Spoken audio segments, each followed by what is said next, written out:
될지 성경 전체를 바라보는 우리의 관점이 어때야 될지 우리가 성경을 읽지만 성경의 큰 흐름 안에서 성경을 읽어야 또 바르게 읽어야 우리가 그걸 가지고 은혜를 누릴 거고 또 바른 삶을 살 거고 우리 아이들에게 가르칠 텐데 울며 씨를 뿌릴 거면 그 뿌려야 될 씨에 대해서 한번 점검을 해봐야 될 텐데 그 하나님의 말씀인 씨를 어떻게 읽으면 좋은지를 좀 같이 나누는 시간을 가지려고 합니다.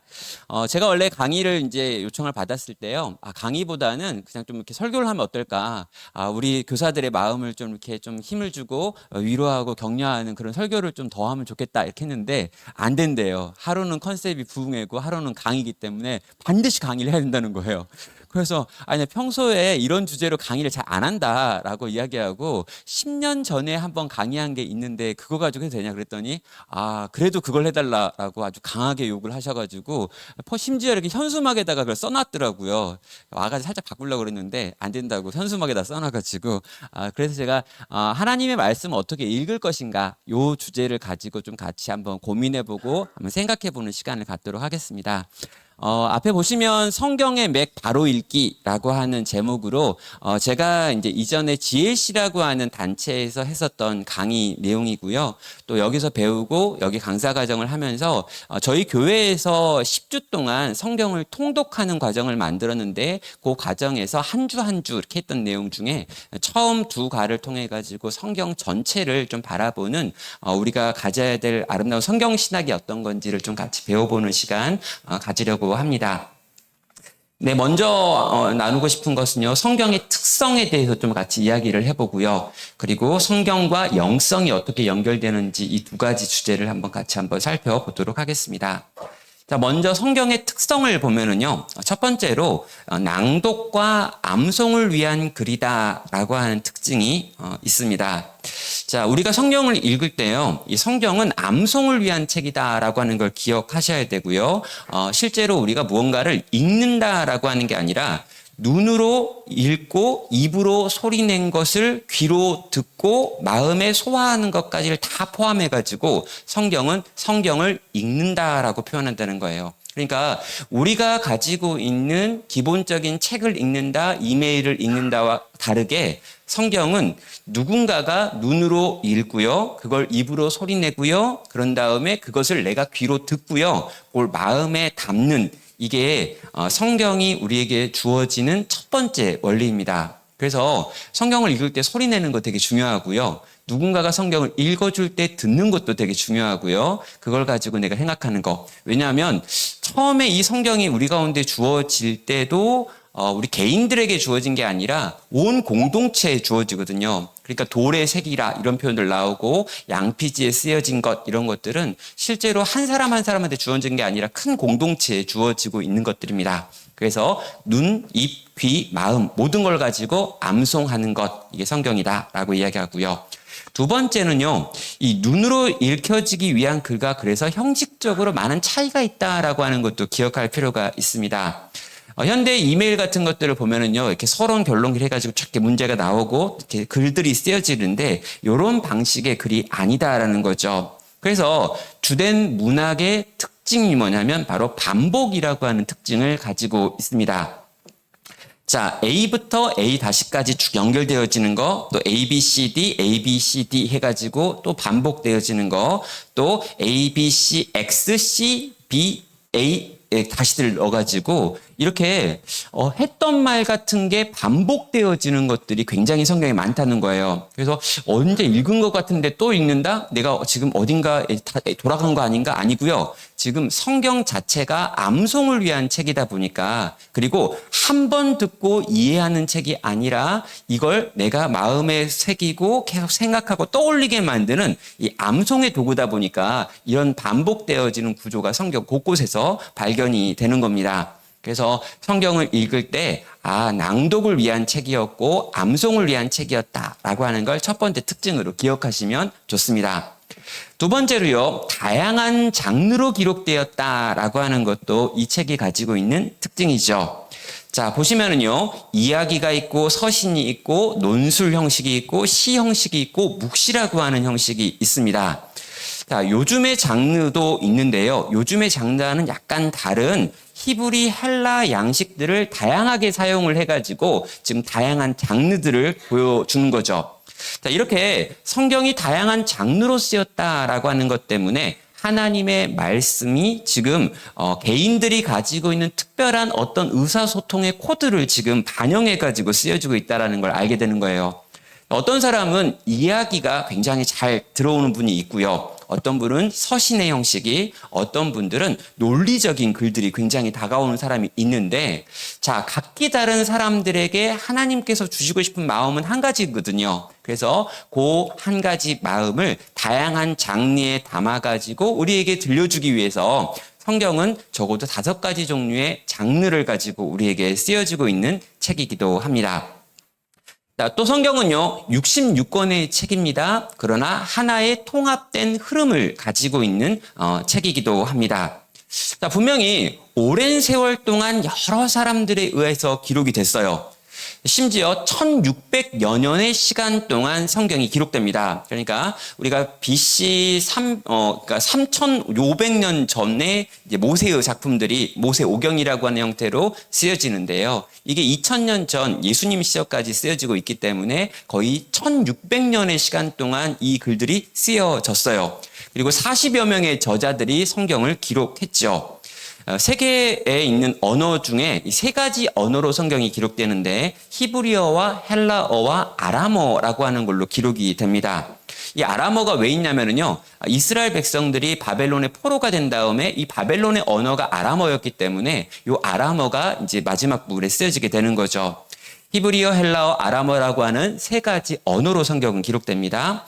자, 그런데요, 이렇게 1600년의 세월, 40여 명의 다른 저자들, 그리고 3개의 언어라고 하는 다름이 있음에도 불구하고 이 모든 걸 관통하는 한 가지 주제로 다 연결되어 있다라고 하는 이제 이 통일된 주제가 이 안에 있는 겁니다. 주제가 뭐냐라고 하면은요, 그리스도가 있고요, 예, 언약이라고 하는 게 있고요, 또 하나님 나라, 구원의 역사 같은 것들이 이 성경 전체를 관통하고 있는 흐름이라는 거예요. 그래서 성경 어디를 읽어도요, 우리는 그리스도를 발견할 수 있고요, 성경 어디에도요, 하나님 나라에 대한 이야기들이 담겨 있고요, 우리를 위한 구원의 이야기들이 담겨 있다는 겁니다. 그래서 요한계시록 같은 책을 읽으면서 이건 정말 앞에 있는 다른 책과 너무 달라. 아니에요. 여러분, 앞에 있는 책들과 같습니다. 예수 그리스도를 보여주고요, 구원을 보여주고요, 하나님 나라가 어떻게 우리 가운데 임할지를 보여준다는 거죠. 그래서 성경 전체를 읽는 틀이 있고 이 틀을 우리가 기억하고 봐야 한다는 것이죠. 자, 전체를 이런 식으로 묶어봤습니다. 언약을 읽어지고 새로 성취되어지는 하나님의 나라를 보여주는 책, 이게 성경 전체다라고 생각을 하고 통일된 흐름이라고 하는 거죠. 자, 언약이 뭡니까? 하나님과 우리 사이에 맺은 어떤 약속들인데요. 이 약속을 쭉 밀고 가가지고 결국에는 하나님의 나라가 어떻게 완성되는지 이 이야기를 성경은 보여준다라는 겁니다. 그래서 성경 어디를 읽건 간에 가장 중요한 이 큰 흐름이 있다라고 하는 걸 기억하면서 읽으시면 되겠습니다. 자, 또 다른 성경의 특징은요, 하나님을 만나고 경험하는 통로가 되어준다라고 하는 특징입니다. 자, 성경을 천천히 읽고 묵상하는 내면의 작업들을 통해 가지고 하나님을 만나는 경험을 우리는 하게 됩니다. 성경 스스로를 읽는 중에 하나님을 만나서 우리는 끊임없이 변화되고 있고요. 이 변화된 사람들의 이야기가 이 교회사에 끊임없이 나오는 이야기들인 거죠. 여러분, 성경을 읽는 건요, 성경을 읽는다라고 하는 게 어떤 책을 읽는다, 어떤 사상을 읽는다로 끝나는 게 아니라 이 성경을 기록한 저자이신 하나님을 만나는 것과 연결됩니다. 여러분, 여러분이 어떤 책을 읽는다라고 하는 것은요, 어떤 저자가 쓴 책을 읽는 가운데 이 책의 창조자인 그 저자와 만나서 같이 교제를 나누는 거예요. 그래서 이 저자가 가지고 있는 생각, 그리고 마음, 감정, 그리고 그가 가진 어떤 분노, 그가 가지고 있는 어떤 열정들을 책을 통해서 함께 경험하는 거죠. 그래서 책을 만난다는 건 그 저자를 만나는 건데, 성경을 우리가 읽는다라고 하는 건요, 이 성경의 저자인 하나님을 만난다는 거죠. 자, 어거스틴이라고 하는 분이 있습니다. 그런데 이 어거스틴이라고 하는 이분은요, 이 성경을 통해 가지고 하나님을 만났다라고 하는 고백을 하죠. 이단에 빠져 있기도 하고 방탕한 삶을 살기도 했었으나 그가 그런 삶을 살던 과정 속에서 성경의 한 구절, 성경을 펴서 읽으라라고 하는 말을 깨닫게 되고 성경을 펴 읽을 때 로마서를 보게 됩니다. 그리고 로마서에 있는 한 구절을 통해서 이전까지 있었던 그 모든 자기의 인생에 대한 고민이 해결되어지고 갑자기 하나님을 향해 살기로 결단하게 되는 거죠. 자, 성경을 읽었는데 그 성경을 읽는 가운데 하나님을 만나서 그 인생 전체가 변화되는 역사를 보여줬습니다. 또 여러분, 한국의 초대 선교사가 누구냐라고 하면요, 여러 이제 이야기들이 있지만 이 토마스 선교사라고 하는 분을 이야기합니다. 자, 그런데 이 토마스 목사님이라고 하는 이분은요, 이 땅에 와가지고 오자마자 땅을 밟고 목이 베어서 죽어요. 그러니까 토마스 선교사님은 열심히 이제 한국말 준비하고요. 열심히 어떻게 한국을 선교할까 고민한 다음에 한국으로 왔는데 오자마자 잡혀가지고 목베임을 당해 죽는 것으로 끝납니다. 그래서 와가지고 복음을 한 번도 전해본 적이 없어요. 교회를 세워본 적도 없어요. 근데 왜 이 사람을 최초의 한국 선교사다라고 이야기를 하냐면요. 그가 들고 온 게 성경책이었고 그가 죽기 직전까지 계속해서 성경을 사람들한테 던졌어요. 왜냐하면 안 받으니까 막 성경을 던졌는데 이 던졌던 성경을 누군가가 읽게 되어지는 일들이 일어나면서 변화가 일어났죠. 이런 사건이 있었습니다. 이 저너럴 셔먼호라고 하는 사건인데요. 1866년도에 이 통상 계시를 위해서 조선에 온 미국의 상선 저너럴 셔먼호가 있었습니다. 그리고요, 이 저너럴 셔먼호가 올라오는 과정에서 약간 이제 이 영국의 선교사였던 토마스 선교사가 이 조선의 복음을 전해야겠다라고 하면서 성경을 번역해가지고 가지고 들어왔죠. 예, 그런데요, 하필이면 이 저너럴 셔먼호가 지리를 잘 몰라가지고 어떤 강을 타고 올라가야 한강이 서울에 도착하는지 몰라가지고 이 잘못된 길을 타고 오다가 실제로 이제 한국의 이제 이 국방을 지키고 있는 이제 부대와 이 싸움이 벌어지게 됩니다. 그래서 대동강 하류에 있는 초리면 포리에 닻을 내렸고요. 자, 그렇게 내렸던 그가 이제 석평동과 만경도에 상륙하려고 했을 때 지금 이제 토마스 선교사가 한국인이 보이니까 이 한국인들한테 성경을 이렇게 나눠주는데 내려가지고 나눠준 것도 아니고요. 이 겉에서 보이니까 이렇게 던져주는 방식으로 아직 배가 정착하지 않았으니까요. 자, 그런데 평안도를 지키고 있었던 박규수라고 하는 분이 군인들을 이끌고 나와가지고 이 저너럴 셔먼호와 싸워가지고 이들을 잡아서 이제 배를 불태우고 사람들을 죽이게 되는 거죠. 이때 토마스 선교사도 끌려 나왔습니다. 그리고 그는 죽기 직전까지 그가 가지고 있던 성경을 어찌되었건 자기를 죽이려고 모인 사람들한테 막 나눠줬어요. 그리고 목베임을 당해서 참수형을 당해 죽게 되죠. 자, 이렇게 죽어서요, 이 토마스 선교사 이야기가 이렇게 끝나는 줄 알았습니다. 그가 성경을 가지고 와서 사람들에게 나눠줬지만 실제로 그는 한마디도 이 조선인들과 대화해가지고 복음을 전한 적이 없으니까요. 자, 문제는요, 이렇게 죽임 당했던 토마스 선교사가 던졌던 성경이 뭘 했느냐라고 하는 거예요. 가장 먼저는요, 이 토마스 선교사를 죽였던 박충건이라고 하는 이제 칼을 들고 있었던 이 군인이요, 얼떨결에 성경을 주니까 받아왔습니다. 왜냐하면 그 당시는요, 종이가 되게 귀하던 때거든요. 종이가 굉장히 귀하던 때에 종이로 만들어진 뭔가를 주니까 이건 뭔가 좀 가치가 있는 거죠. 집에 가지고 와서 그 성경을 읽다가 기독교인이 되었고요. 이분이 평양교회, 처음 세워지는 교회에 장로가 되어지는 일이 일어납니다. 토마스 선교사를 죽였던 그분이 실제로 성경을 읽다가 장로가 되어가지고 평양에 있는 교회를 세우죠. 더 재밌는 이야기 여기 있어요. 구경을 나왔던 12살짜리 소년이 성경책 3권을 받아가지고 집에 갔습니다. 이 박영식이라고 하는 사람이, 근데 이 소년이요, 박영식이라고 하는 지방 관리에게 성경을 줬고요. 박영식이 이 성경책 들고 와가지고 뭐 할까 보다가 집에 벽지로 붙이면 좋겠는 거예요. 이렇게 종이가 이렇게 딱 있어가지고. 그냥 그 당시에 이제 황토로 된, 우리는 지금 이제 황토가 건강하다 그러지만 황토로 된 벽이었는데 이 벽에다 성경 뜯어가지고 붙이면 괜찮겠다 그래가지고 벽에 뜯어가지고 다 붙였습니다. 그랬더니 이렇게 막 글씨도 써져 있고 약간 기름도 묻어 있고 하니까 이렇게 쫙 이렇게 다 붙였겠죠. 다 붙여놓고 집에 누워가지고 이렇게 하늘 쳐다보고 있는데 위에서 막 글씨들이 보이는데 이게 다 읽혀지는 거예요. 예. 그래서 그거 읽다가 갑자기 무릎을 꿇고 회심하고 변화되는 일이 일어납니다. 예. 이 일이 일어나가지고요. 어떤 일이 벌어지냐면 이 사람이 나중에 예수를 믿게 되고 평양 숭실 전문 대학을 졸업한 다음에 미국 선교사에 따라다니면서 이 통역을 하는 조사가 되고요. 이분이 나중에 한국인을 위한 성경 번역 연구회를 만들어 가지고 성경을 번역하는 사람이 됩니다. 그래서 이 박영식이라는 분이 남의 집에 그 천장에 붙어 있는 글씨 성경책 쪼개놓은 성경책 읽다가 회심한 다음에 성경을 번역하는 사람이 되는 일이 일어나는 거죠. 네.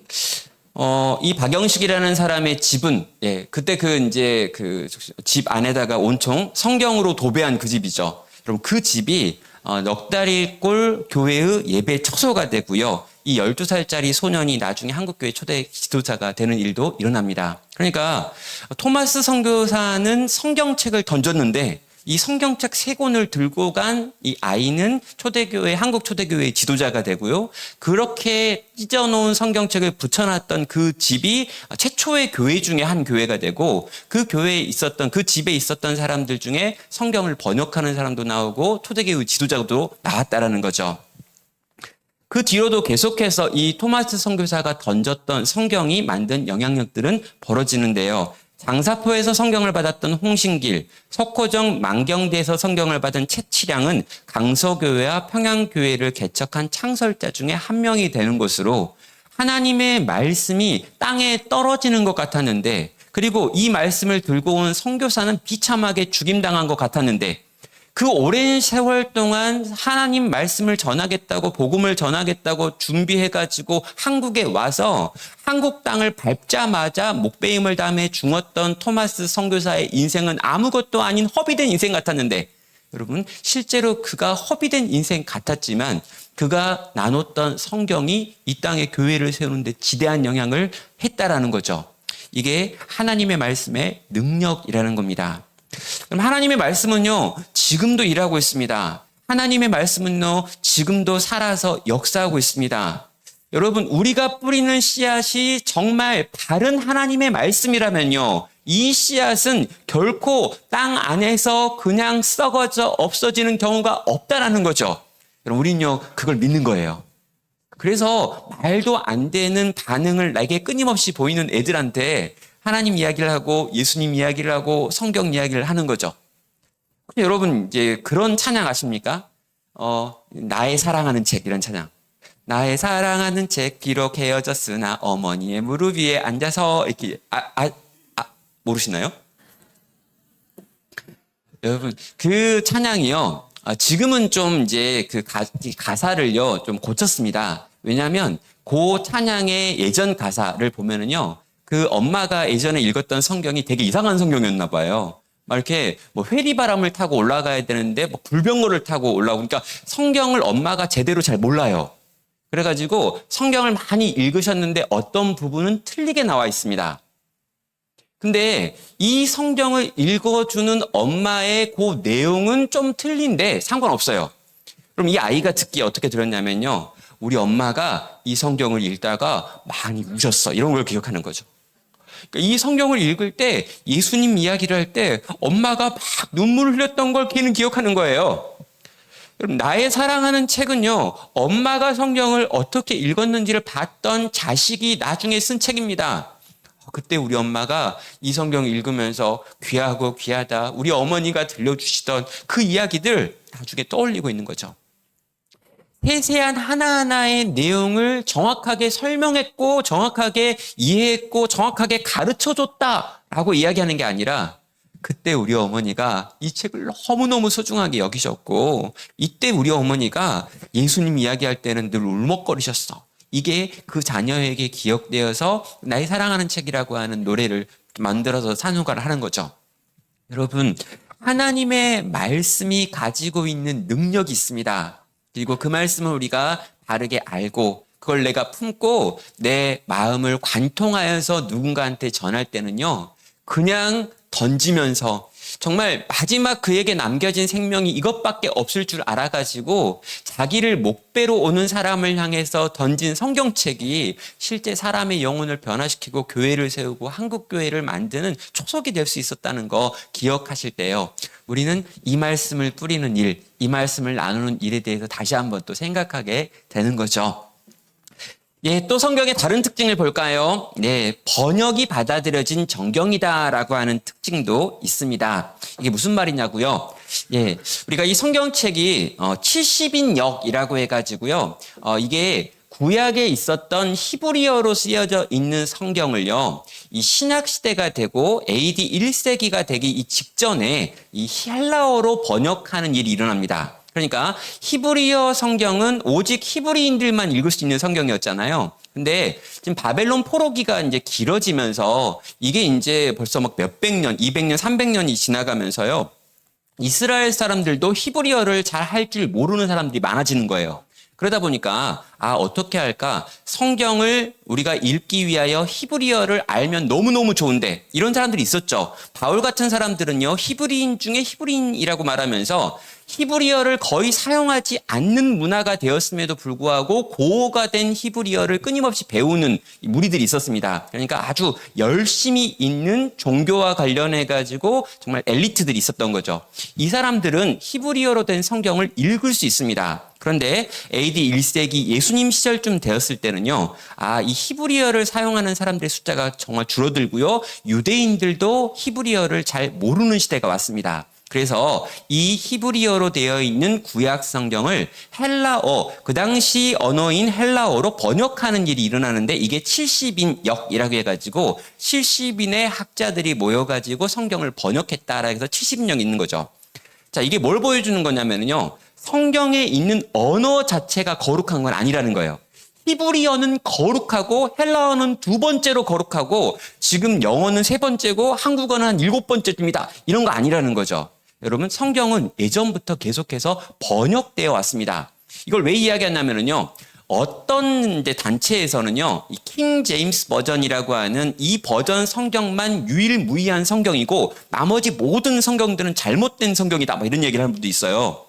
그리고요, 이 중세 카톨릭의 경우에는요, 이 라틴어로 되어진 성경만 진짜 성경이다. 그래서 사람들이 알아듣건 못 알아듣건 앞에서 사제들이 라틴어로 성경을 읽고 라틴어로 설교를 하고 그럼 모든 사람들이 다 못 알아들어요. 못 알아듣는데 괜찮아요. 왜요? 성경을 내가 들었다는 거죠. 뭐 찬양도 그래 라틴어로 하는 거고요. 그러니까 이 로마에서 사용했던 그 언어만이 유일한 언어다라고 생각해가지고 신적인 언어다 생각하면서 다른 성경을 번역한 다른 언어를 번역하는 걸로 이제 성경을 인정하지 않았다는 거죠. 근데 그렇지 않다라는 거예요. 성경은 다양한 종류의 번역이 이미 수용되었고 그게 예수님 시절에도 수용됐습니다. 그래서 예수님이 구약의 성경을 인용할 때 히브리어 성경을 인용하는 게 아니라 이 70인용 성경을 인용하고 있는 거죠. 예수님도 히브리어가 약간 딸리셨던 것 같아요. 아무튼요, 여러분, 그랬다는 거예요. 그러니까 예수님도 70인용을 사용한다면 우리도 번역 성경 사용하는 게 맞고 라틴어만 사용해야 된다라고 말하는 이 카톨릭의 흐름도 잘못되었고 또 킹 제임스 버전이라고 하는 특별한 성경만 써야 된다라고 말하는 이것도 잘못됐다는 거죠. 다양한 번역 성경을 읽으셔도 되고요. 다양한 번역 성경의 도움을 받으시고 특별히 우리가 가지고 있는 한국어 성경도 아주 훌륭한 성경이다라고 하는 걸 기억하시면 되겠습니다. 자, 그런데요, 번역에도 몇 가지 유형이 있기는 해요. 그래가지고, 한글 성경, 영어 성경 나누긴 했는데, 개역, 개정판, 여자적 번역, 역동적 번역, 자유 번역이라고 하는 세 종류의 큰 번역의 흐름이 있습니다. 이 여자적 번역은요, 가장 헬라어, 히브리어 이 문법에 비슷하게 번역을 해놓은 성경이에요. 약간 딱딱하게 보일 수 있지만 가장 정확한 문법적인 것들을 가지고 만들어진 성경책. 그래서 이쪽 라인에 있는 성경이 가장 형식적인 측면에서 이 원어랑 가까운 성경이다라고 보는 거죠.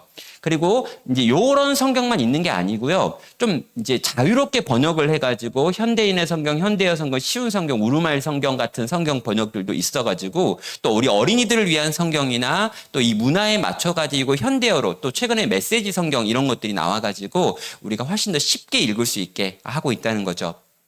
자, 이런 다양한 종류의 성경이 있고 이 성경이 잘못된 게 아니다라는 거예요. 어떤 성경을 통해서 우리가 하나님의 말씀 원어에 좀 가깝게 성경을 읽고 싶다라고 할 때 이쪽에 있는 아이는 읽는 거고요. 그러나 현대 우리가 사용하고 있는 언어에 맞춰가지고 좀 읽어야 된다 생각하면 저쪽이 자유로운 번역 쪽으로 가는 거라고 생각을 하시면 좋을 것 같습니다. 그리고 제 개인적인 생각은요. 개역 개정판을 우리가 교회에서 공적으로 사용하고 있는 교회가 대부분이긴 한데 우리 주일학교나 우리 다음 세대 사역을 하시는 분들은 더 이상 개역 개정판이 너무 어렵다. 여기 나와 있는 말을 지금 20대, 30대 친구들도 잘 모릅니다.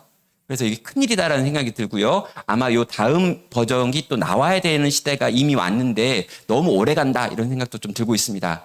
정말 조금 더 우리 시대에 우리 이제 젊은 사람들이 읽고 이해할 수 있는 언어로 좀 바뀔 필요가 있다라고 생각을 합니다. 예, 아무튼 이렇게 다양한 번역이 있고 괜찮다라고 하는 거, 다양한데 왜 다양할 수 있는지에 대한 것들도 나눠봤습니다. 또 여러분, 이 성경이 가지고 있는 또 다른 특성은요, 인생의 다양한 측면의 원리를 배울 수 있는 책도 바로 이 성경이다라고 하는 부분입니다. 자, 여러분, 우리가요, 이 세상의 시작과 끝을 알고 싶어요. 어딜 봐야 될까요? 네, 창세기와 계시록을 보면 됩니다. 또 하나님 나라의 영적인 구도와 원리들은 어떻게 되었을까에 대한 궁금함이 있습니다. 어디를 볼까요? 예, 모세오경을 보고요. 역사서를 보면 이 모세오경이 하나님 나라의 원리, 법이 어떤 것이 나오면서 요것들을 정리해 주죠. 계속해서 보면은요. 인생의 삶과 죽음에 대한 지혜, 진정한 로맨스와 사랑은 어디에 있는가? 네, 세상을 살아가는 지혜가 무엇이며 이 땅에서 고통을 당할 때 우리는 이걸 어떻게 이해해야 되는지, 그리고 다양한 삶의 정황 속에서 우리의 기도가 어떠해야 되는지라고 하는 것을 우리 성경 곳곳에서 보여준다라는 거죠.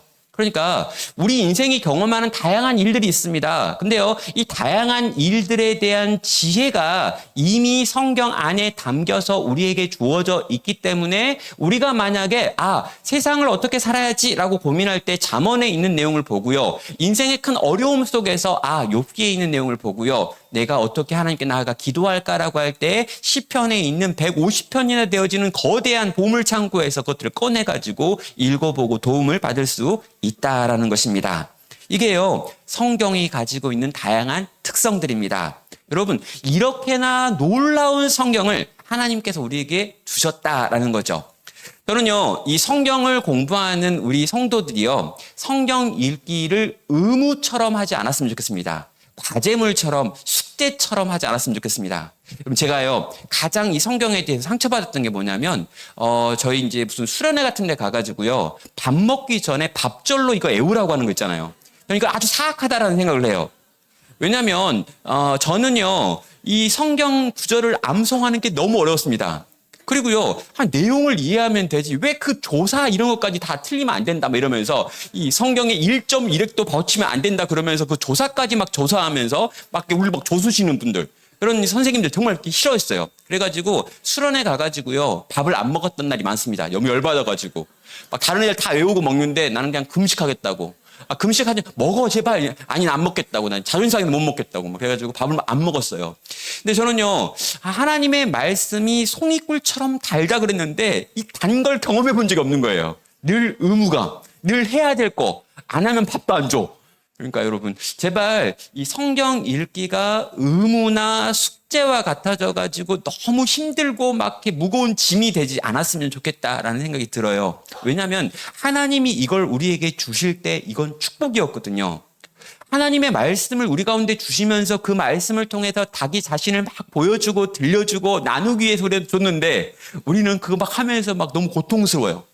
필사 좋습니다. 그러나 여러분, 필사를 안 하면 너 밥을 못 먹어 이러지 말았으면 좋겠어요. 그냥 필사를 기쁨과 즐거움을 하면 좋지만 이걸 안 해도 괜찮았으면 좋겠다라는 생각이 듭니다. 그런데요, 저는요, 유대인들이 성경을 아이들한테 읽히는 과정에서 이 하나님의 말씀이 송이꿀처럼 달다라고 하는 것을 아이들에게 가르치기 위해서 성경에다가 꿀을 바른다고 해요. 그리고 아이들이 손가락을 가지고 거길 따라가면서 이렇게 읽거든요. 근데 손가락 따라가면 있다가 중간에 딱 넣으면 달아요. 또 이렇게 읽다가 또 이렇게. 그래서 성경을 하나하나 읽으면서 송이꿀처럼 달달하는 걸 공감각적으로 느끼는 거죠. 미각적으로.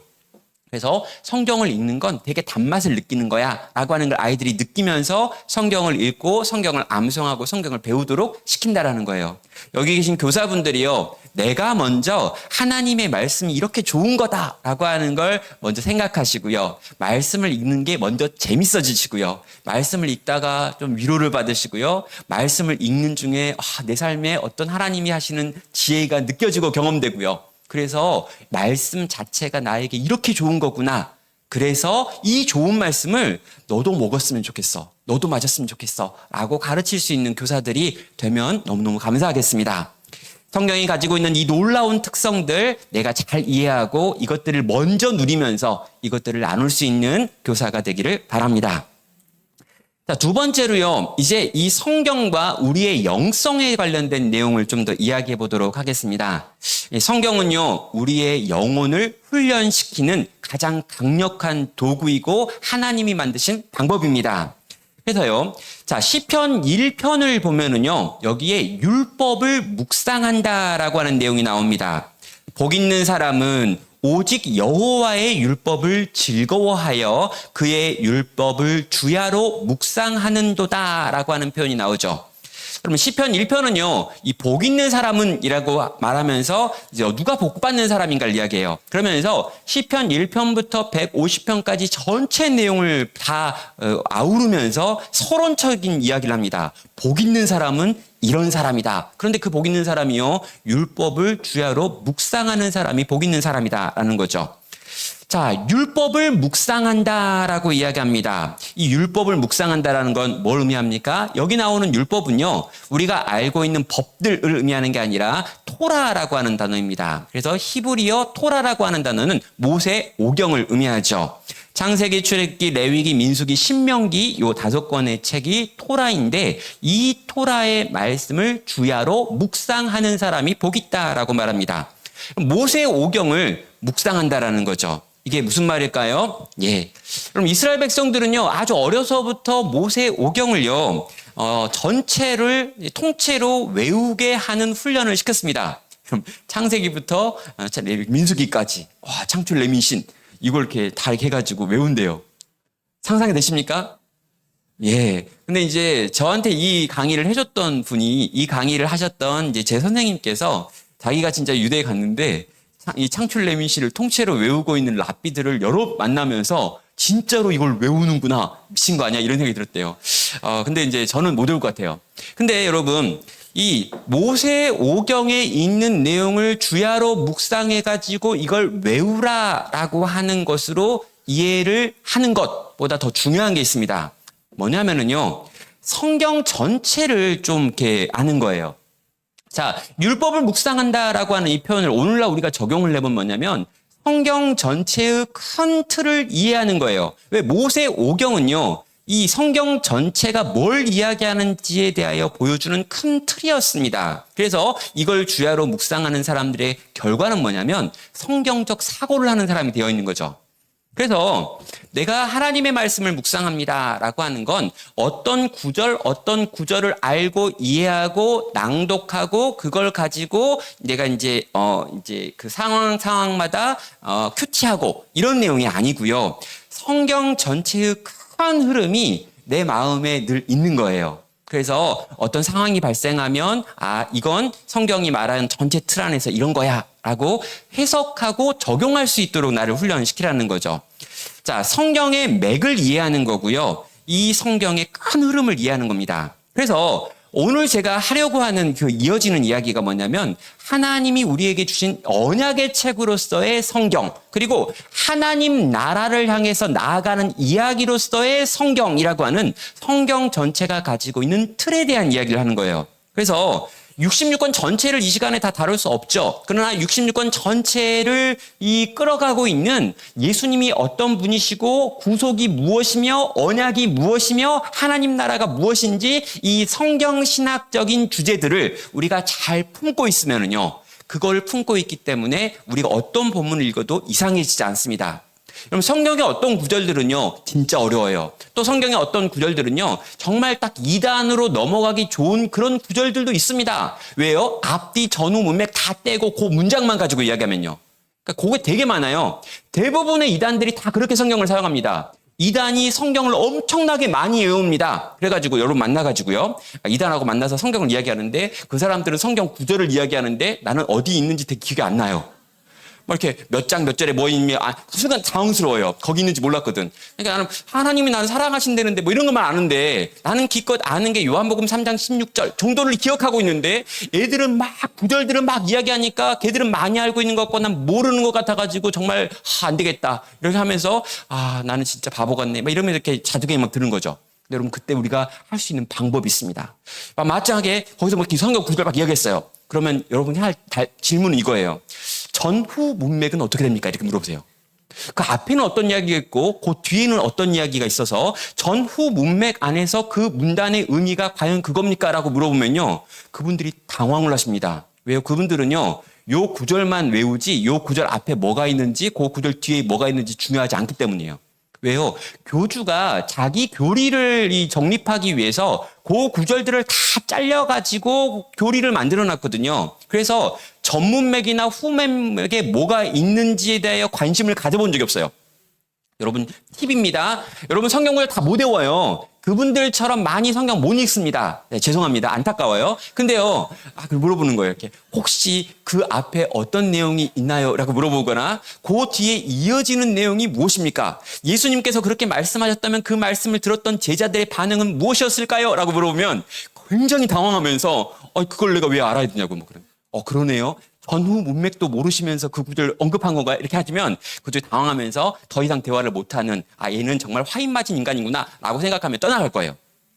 여러분 왜 그러냐면요. 성경 전체는 문맥이 있다고요. 창세기부터 계시록까지는 거대한 흐름이 있어요. 거대한 대서사십니다. 66권이 다 연결되어 있습니다. 거대한 이야기예요. 근데 그 거대한 이야기에서 32번째 있는 책에 있는 13번째 장에 있는 두 번째 줄을 이야기하면서 요게 진리다 뭐 이러면요. 안 된다는 거죠. 큰 흐름, 거대한 이야기, 이 큰 이야기 속에서 요 이야기는 뭐냐라고 물어보셔야 한다는 겁니다. 그런 의미에서 우리는요.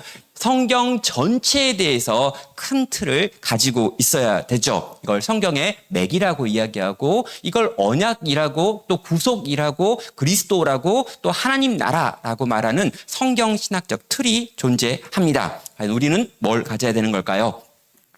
자, 그리고 그리스도인과 성경이 가지고 있는 영향에 대해서도 이야기하고 있는데요. 자, 그리스도인은 성경을 어떻게 읽습니까? 라고 말하면은요, 살아계신 하나님의 계시라고 읽는다라고 말합니다. 여러분, 성경을 우리가 어떻게 읽냐면요, 살아계신 하나님께서 오늘 우리 가운데 보여주신 당신의 뜻으로 읽는 거예요. 여러분, 다른 종교들은요, 실제로 이런 부분에 있어서 자기들이 가지고 있는 경전을 하나님이 주셨다라고 이야기하기보다는 우리가 뭔가 깨달은 깨달음들이다라고 이야기하는 게 대부분입니다. 불교도 그렇고요, 이슬람도 마찬가지예요. 그러니까 신이 주었다라고 말하는 게 일부 있고 나머지 대부분은 깨달은 누군가가 적어놓은 것들의 모음인 경우가 대부분의 종교 경전이 가지고 있는 특징입니다. 그런데 성경은요, 하나님의 계시다라고 분명하게 언급을 하는 거죠. 또 성경은 무엇입니까? 라고 말하면요, 말씀이 육신이 되어가지고 우리 가운데 오신 예수 그리스도를 신앙하게 만듭니다 라고 말합니다. 그러니까 말씀이 육신이 되어서 그리스도께서 이 땅 가운데 오셨는데요, 그분을 믿게 만드는 책이 성경이라는 거죠. 요한복음 1장 14절은 그래서 이렇게 말합니다. 말씀이 육신이 되어 우리 가운데 거하심에 우리가 그의 영광을 보니 아버지의 독생자의 자의 영광이요 은혜와 진리가 충만하더라 라고 고백합니다. 요한복음이 시작하면서 선포하는 게 뭐냐면 예수 그리스도가 원래는 로고스 말씀이셨는데 그분이 인간의 몸을 입고 이 땅 가운데 오셔가지고 하나님의 그 모든 좋은 것들을 다 보여주셨다. 그게 성경에 기록된다라고 말하며 요한복음을 기록하고 있는 겁니다. 또 여러분, 예수님은 말씀으로 오늘 또 우리 가운데 임재하시는 분이시고요, 성도를 만나는 분이시다라고 하는 것도 성경이 우리 가운데 주는 유익입니다. 요한 1서 1장 1절은 말합니다. 태초에 있는 생명의 말씀에 관하여서는 우리가 들은 바요, 눈으로 본 바요, 자세히 보고 우리의 손으로 만진 바니라 라고 말합니다. 참, 요한 1서가 누구에게 써주셨습니까? 예수님이 돌아가신 다음에 세워진 요한 공동체라고 하는 교회를 위해서 쓰여진 편지예요.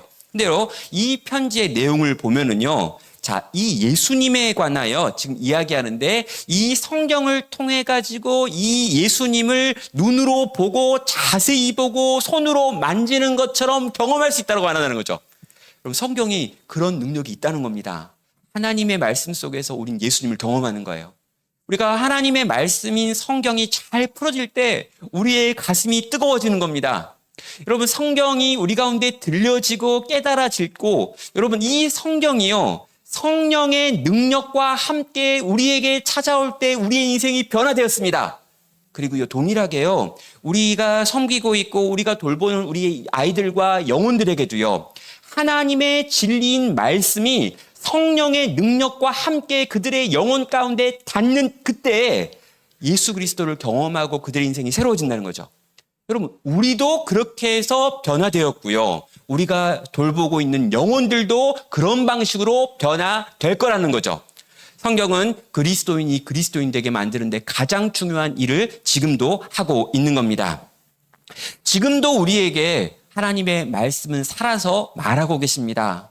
여러분, 참 신기하고 놀랍죠? 여러분, 2000년 전에 쓰여져 있던 성경의 말씀이 여러분 2000년이 언제입니까? 박혁것에 나올 그때예요. 여러분, 삼국유사가 살아서 오늘 우리에게 역사하고 있습니까? 삼국유사를 읽다가 뜨거운 반응을 막 느끼면서 삼국유사에 나와 있는 그 내용으로 내 인생을 살고 죽어야겠다 결단한 사람 있어요? 있나요? 혹시 2명 정도 있을 수 있어요. 나는 삼국유사 팬이야. 막 삼국유사 광팬. 그래가지고 나는 삼국유사 사랑해. 막 이렇게 해서. 그런데 그런 분이 혹 있다 할지라도 아주 소수일 텐데, 여러분, 오늘도 2000년 전에, 심지어 3500년 전에 쓰여졌다라고 하는 이 고대의 문서를 붙들고 누군가는 살고 누군가는 죽는단 말이에요. 그럼 이게 뭘까요? 이 성경 안에 담겨 있는 하나님의 살아있는 말씀의 능력이 오늘 또 일한다는 거죠.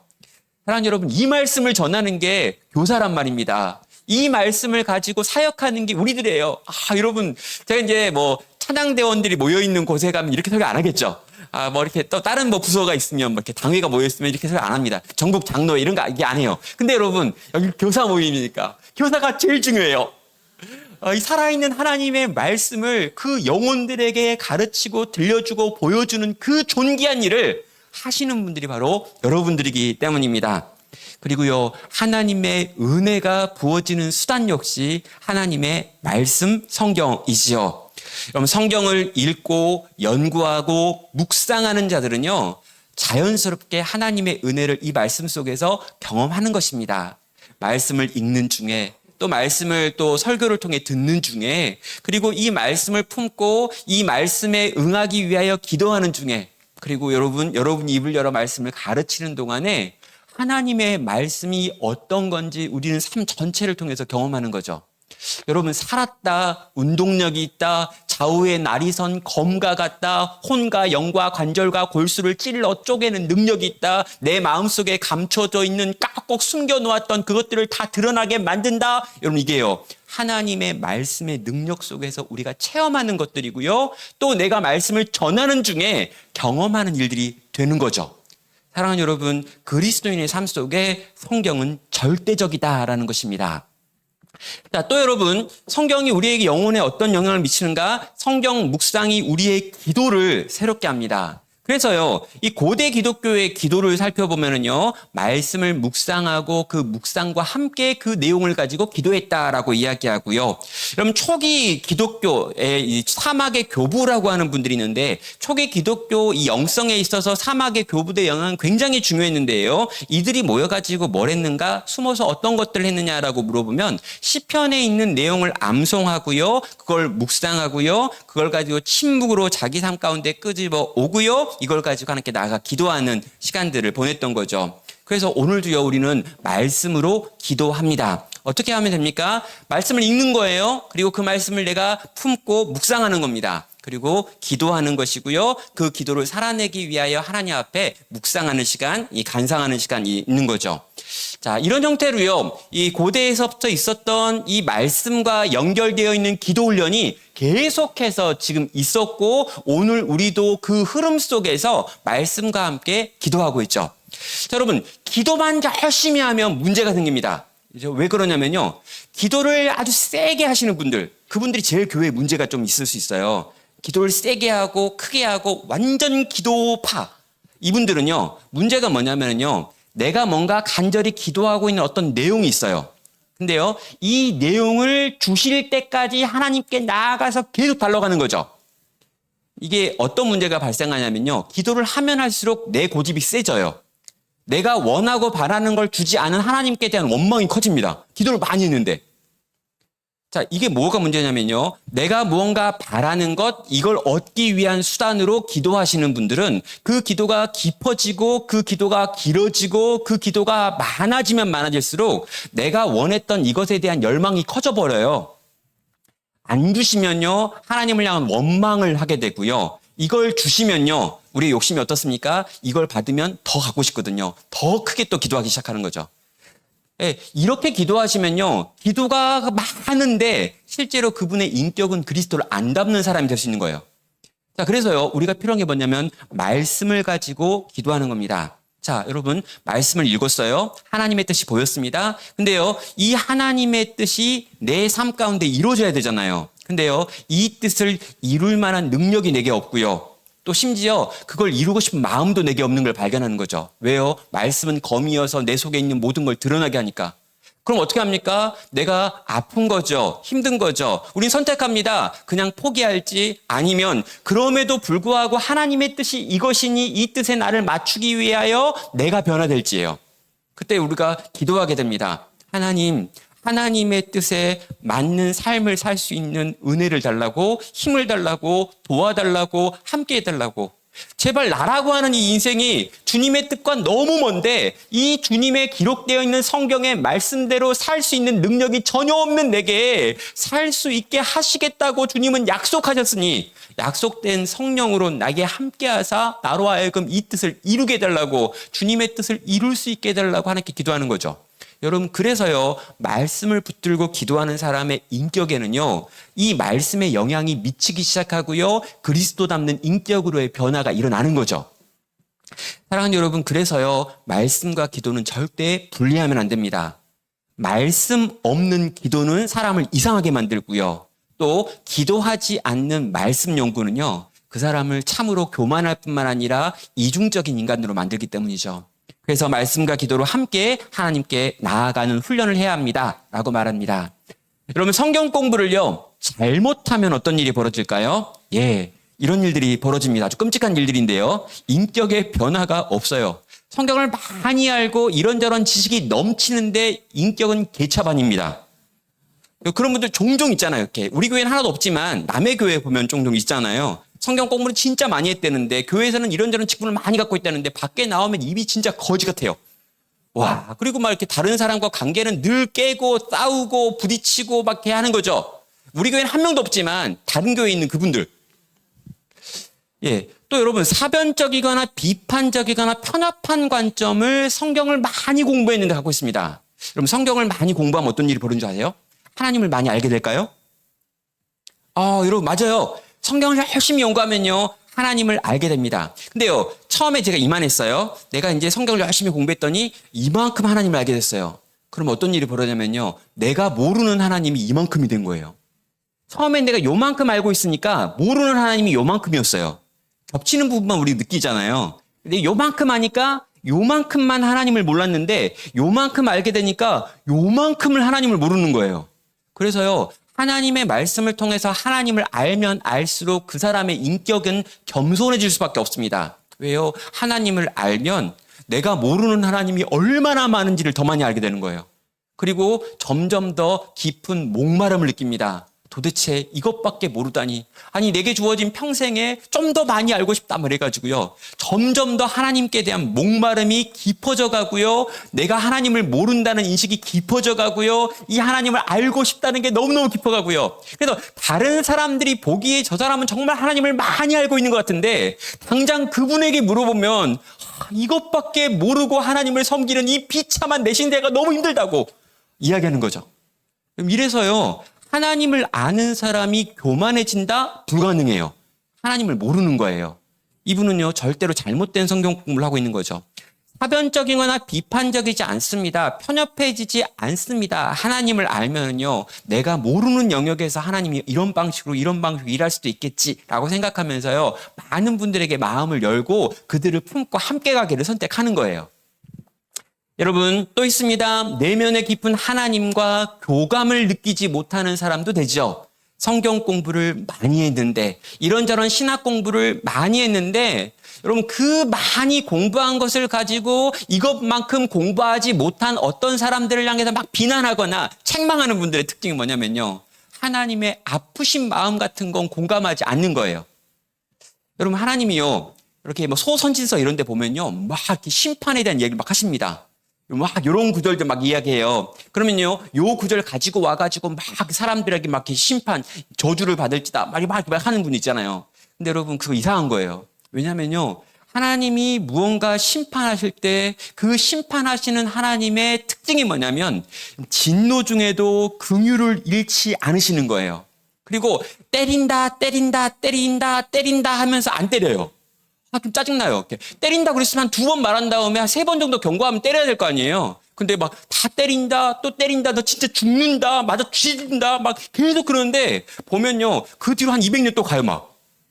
이유가 뭐냐면요, 하나님이 때린다고 하는 건 때리기 싫다는 거예요. 내가 널 너무너무 사랑하는데 제발 좀 거기서 돌이켜, 이거예요. 제발 좀 그만, 제발. 아우. 그래가지고 제가 이제 이런 이야기를 했더니 우리 딸이 한번 그러더라고요. 하나님 진짜 찌질하다 그러는 거예요. 왜 이렇게 찌질해, 하나님? 한다면 하지, 왜 안 해? 아니, 그리고 또 300년 기다려? 와, 진짜 하나님 이상하다. 찌질하네. 그러니, 그래도 정말 요 표현 되게 멋있는 것 같아요. 찌질한 하시는 하나님. 그래서 한번 설교 시간 썼다가 두 분이 저한테 나중에 하나님한테 찌질하는 것 좀 그렇지 않냐. 그래가지고 이거 좀 바꿔줬으면 좋겠다. 그래가지고 알겠다고 앞으로는 그렇게 안 하겠다고 했습니다. 하나님 진짜 좀 약간 찌질한 분이 있어요. 이렇게 때린다 그러니까 안 때려요. 죽인다 그러니까 안 죽여요. 망한다 그러니까 안 망해요. 그리고 이제 진짜 망한다 그래가지고 망했어요. 근데 70년이 지나면 돌아오리라. 이래가지고 또 돌아오게 해요. 하나님 진짜 좀 이상해요.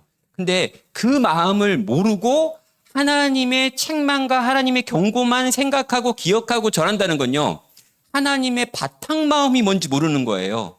그럼 요나서를 이야기하면서 요나서에서 하나님께서 하시는 말이 뭐예요? 요나야, 너는 정말 이 성에 있는, 이 니느웨 성에 있는 그 좌우를 분별하지 못하는 애들만 몇만이며 거기에 소와 양들이 있는데 그거 다 죽이라고 하는 거냐? 아니, 그걸 내가 아낀다는 걸 넌 왜 모르냐? 넌 박넝쿨 하나 보면서 막 감동받고, 박넝쿨 하나가 네 머리 지켜주니까 하나님 땡큐 그러다가 요거 하나 죽으니까 막 성질내고 있는데 나는 그 많은 생명들을 사랑하는데 이 마음 모르냐? 여러분, 실제로요, 하나님의 말씀을 바르게 공부하고 알고 깨닫는다면 그는 하나님의 마음을 느끼는 사람이 되는 거죠. 그래서 하나님의 마음을 느끼니까 변화되는 거예요. 하나님이 이렇게나 우리를 사랑하시는구나, 우리를 아끼시는구나, 우리를 위하여 많은 걸 희생하셨구나, 또 지금도 희생하고 계시는구나, 길게 또 참아주시는구나. 그러니까 또 참아야지. 우리 교사들한테 적응할 수 있겠죠. 그 블랙홀 같은 그 인간 또 참아줘야지. 걔 애인데 애가 아니야. 와, 쟤는 그냥 거의 저 마귀 새끼 아닌가 이런 생각이 들어.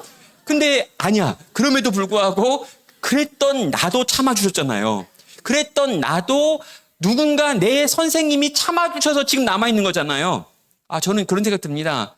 저는요, 제 선생님한테 정말 감사해요. 저는 정말 엉망진창이었거든요. 근데 제가 기억하기로 제가 있었던 그 시골 교회에서 저를 가르쳐 주셨던 선생님이 계십니다. 근데 그 선생님하고 저하고 그때는 되게 먼 차이가 있는 줄 알았는데 생각해보니까 4살밖에 차이가 안 났어요. 그분이 대학교 막 들어가니까 그분이 이제 20살 돼가지고 이제 된 형이었고 제가 이제 중학생이었으니까 그분과 저 사이에 4살밖에 차이가 안 났는데 그때는 엄청 커 보였지만 지금 그냥 형이죠. 근데 제가 나중에 이제 목회를 하게 되고요. 여기 이제 나눔교회 목사가 되고요. 한 7년 차 지나가지고요. 제가 이제 약간 교회에서 마음이 상한 일이 있었습니다. 마음이 어떤 일이 상했냐면 제가 이제 4층에 목양실이 있고 4층 밖에 이제 냉장고가 있어요. 그리고 냉장고에 냉동실에다가 하루는 제가 이제 아이스크림을 넣어놨습니다. 그래서 정말 마음이 너무 힘들고 너무 어렵고 막 이것저것 막 스트레스 쌓이고 막 이렇게 분노가 올라오고 막 너무 고통스러울 때 이 정말 아이스크림을 먹으면서 내가 위로를 얻어야지 생각해가지고 제 딴에는 한 번도 이렇게 돈 주고 사 먹어본 적 없는 하겐다즈 아이스크림을 제가 사가지고 여기다 넣어놨어요. 근데 이제 여기가 좀 오픈된 공간이다 보니까 누가 먹을지도 모르잖아요. 그래서 봉투에다가 여기 이제 그 비닐 봉투에다가 제가 써놨습니다. 조영민 목사 거라고요. 절대로 먹지 말라고. 근데 제가 이제 하루는 진짜 마음이 어려운 거예요. 진짜 막, 안 되겠다. 난 제가 먹기는 못할 것 같아. 더 그만두고 싶어. 이런 생각이 너무 밀려와가지고, 제가 이제 정말 이렇게 그런 마음이 너무 밀려와서 냉동실을 열어가지고 하겐다즈를 찾았어요. 근데 없는 거예요. 여러분, 그때 제가 받은 충격. 하나님, 제가 아이스크림 하나도 못 먹습니까? 제가 이때를 위하여 준비한 하겐다즈는 도대체 어디 있습니까? 심지어 내가 거기다 그랬대 유성으로 진짜 두껍게 조영민 목사 거라고 써놨는데 그걸 먹는 그런 인간이 세상에 어디 있습니까? 아니 우리 교회 성도들의 수준 이것밖에 안 됩니까? 막 이렇게 분노를 했거든요. 그리고 이 분노한 마음이 너무 커가지고요. 이걸 페이스북에 올렸어요. 페이스북에다. 내가 그때 이제 넣으면서 사진 찍어놓은 게 있었거든요. 조영민 목사 거 찍어놓은 거. 근데 이게 사라졌다. 내가 이렇게 슬프고 이렇게 비통하다. 이 비통한 마음을 써놨거든요. 이거 이제 써놓고 사람들이 뭐 이렇게 다 웃으면서 농담이죠? 뭐 이렇게 막 했는데 농담이 아니었어요. 근데 제가 이제 그렇게 지나가고 그 다음날 교회 왔거든요. 다음날 교회 딱 왔는데 이 포스틱에 제 이렇게 4층 목양실 거기 포스틱으로 누가 하나 붙여놓은 거예요. 보더니 목사님 냉동실에 아이스크림 넣어놓고 갑니다. 라는 거예요. 그래가지고 제가 포스틱 보고 놀래가지고 냉동실 딱 열었는데요. 하겐다즈 아이스크림으로 그 냉동실이 꽉 차 있어요. 근데 이거 누가 줬는지 모르잖아요. 누가 줬는지 모르게 돼 있는 거예요. 근데 나중에 알게 됐어요. 그 4살 많은 그 형이요. 강남에서 지금 사업하고 있었거든요. 그 강남에서 사역하고 있는 제 중등부 교사였던 그 형이 건강검진 때문에 이쪽을 지나가다가 그 페북에 올려있는 포스팅을 보고 내가 가르쳤던 걔가 지금 목사가 돼서 있다는 이 교회에 한번 가서 보려고 왔는데 제가 없었거든요. 그러니까 자기가 사온 하겐다즈를 거기다 다 넣어놓고 포스틱 딱 붙여놓고 간 거예요. 네, 제 교사 선생님입니다.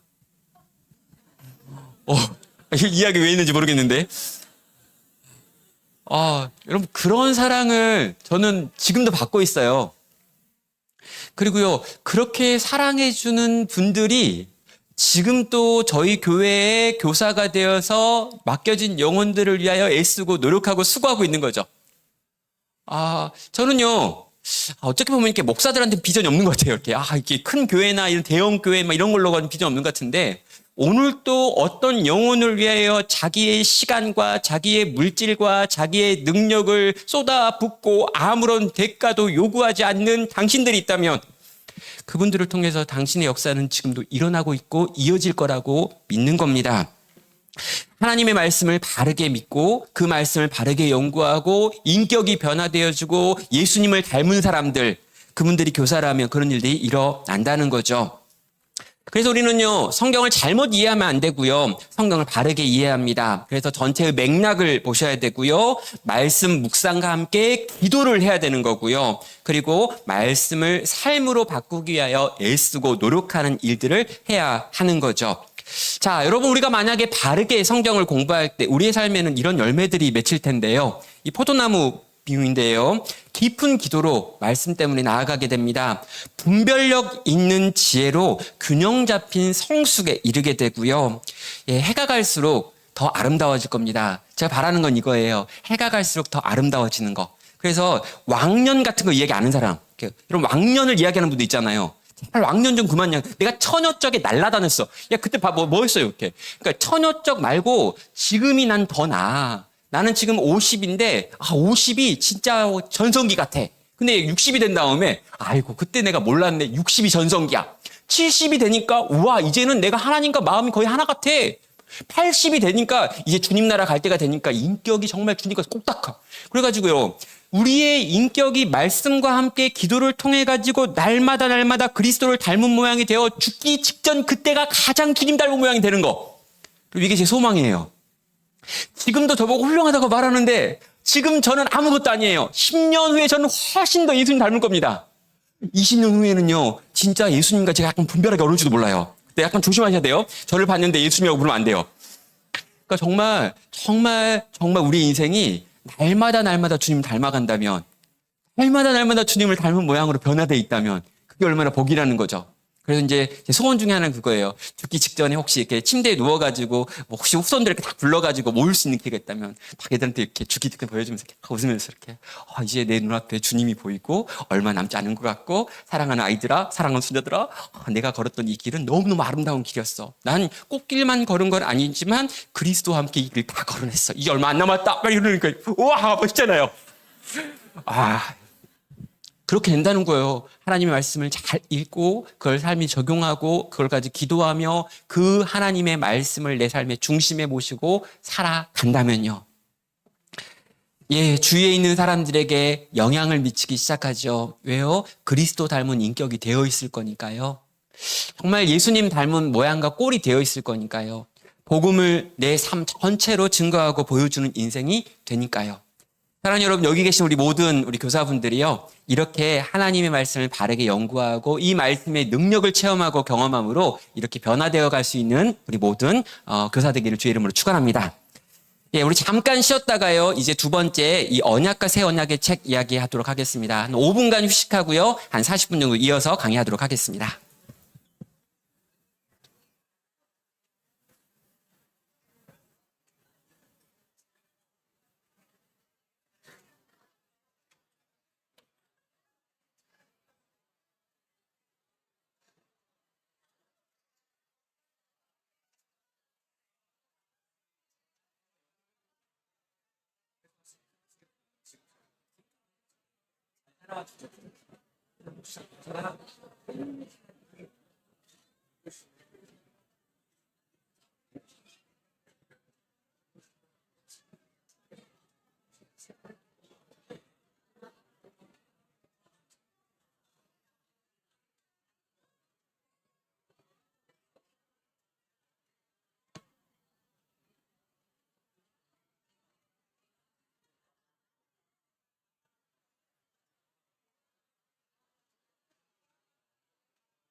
예.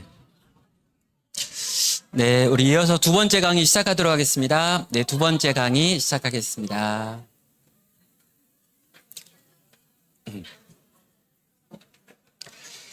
네. 네, 우리 이 시간에는 성경 전체를 이렇게 어떻게 봐야 될지에 대해서 두 개의 큰 흐름만 좀 말씀을 드리도록 하겠습니다. 그래서 첫 번째는 하나님 나라에 대해서 이 하나님 나라를 가지고 성경 전체를 어떻게 읽어야 되는지를 한번 보려고 하고요. 두 번째는 옛 언약과 새 언약이라고 하는 측면에서 성경을 어떻게 읽으면 좋은지를 한번 보도록 하겠습니다. 그래서 총 한 4가지 정도 이제 큰 주제를 가지고 한번 보려고 하고요. 1과 2번에 있는 내용이 하나님 나라와 성경, 그리고 3과 4번에 있는 내용이 이제 옛 언약과 새 언약의 책으로서의 성경을 한번 살펴보겠습니다.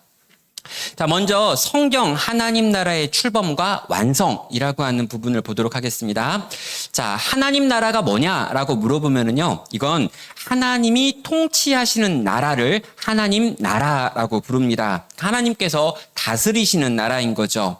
자, 하나님께서는요, 이 하나님 나라를요, 이 창세기 1장부터 3장까지의 내용을 통해서 이제 만들어내시는 내용이 나옵니다. 이게 창조에 대한 이야기죠. 근데 여러분, 요 책이 이렇게 딱 시작했는데요, 마지막 계시록 20장, 21장, 22장에 가면은요, 이 새 창조의 완성이 나오고 있습니다. 그래서 여기서 시작하는 이야기가 있다면 여기서 끝나는 이야기가 있는 거죠. 이걸 양괄구조라고 이야기하는데 이걸 뭐 봉투라고도 이야기하는 거예요. 그래서 하나님께서 우리에게 성경을 주실 때 이미 거대한 어떤 이야기를 하시려고 처음에 시작하는 이 이야기와 마치는 마지막 계시록에 있는 이야기를 서로 마치 짝을 맞춰 놓은 것처럼 맞췄다는 걸 우리가 보게 됩니다. 이렇게 볼 수 있는 거죠. 창세기 1장과 2장과 3장에 있는 내용이 쫙 열거를 한번 해봅니다. 그런 다음에 이 창세기 3장과 계시록 20장, 그리고 창세기 2장과 계시록 21장, 그리고 창세기 1장과 계시록 22장이 이렇게 연결이 되는 거예요. 그래서 정말 하나님의 말씀이 주어졌던 이 처음에 생각했던 그 이야기들이 마지막 계시록에 되어지면 완성된 모습으로 하나하나 서로 이렇게 연결되어 있다라고 하는 것들을 우리가 보게 됩니다. 처음부터 하나님은 그런 계획이었다는 거죠. 자, 그렇다면 이걸 이런 식으로 이야기로 표현할 수 있는데요. 하나님의 창조가 있었습니다. 그런데 이 창조가 인간으로 말미암아 타락하는 일이 벌어지죠. 그리고 이 인간이 이 죄로부터 구속되어지는 이야기가 성경 전체의 이야기며 계시록의 마지막 부분에 이 모든 것들이 완성되어지는 걸 보여주고 있습니다. 자, 하나님께서 하나님 나라를 만드실 때 에덴에서 완전하게 만드셨죠. 그리고 보시기에 심히 좋았습니다. 그런데 이 보시기에 심히 좋았던 그 세상 가운데 인간이 창세기 3장에서 죄라고 하는 걸 가지고 들어오고 이로 말미암아 타락이라고 하는 사건이 일어나서 하나님의 통치가 인간의 어떤 영역 가운데 이제는 미치지 못하게 되었고 그 인간으로 말미암아 땅이 저주를 받게 되었고 온 땅이 더 이상 하나님의 통치가 구현되어지지 않는 모양으로 타락해 버렸다는 거죠. 하나님은요, 인간을 포기하지 않으셨습니다. 그래서 인간이 이 죄를 짓고 난 곧바로 창세기 3장 15절에서 여인의 후손을 통해 가지고 일어날 구원의 이야기들을 말하시죠. 그리고 그 이야기를 쭉 이 구속사를 통해서 이 성경에 있는 이야기들을 통해서 완성해 가는 것들을 성경은 보여주고 있습니다. 그리고 그 최고 마지막 완성이 어디에 있느냐? 바로 이 계시록에 나와 있는 완성의 모습으로 이어지는 거죠.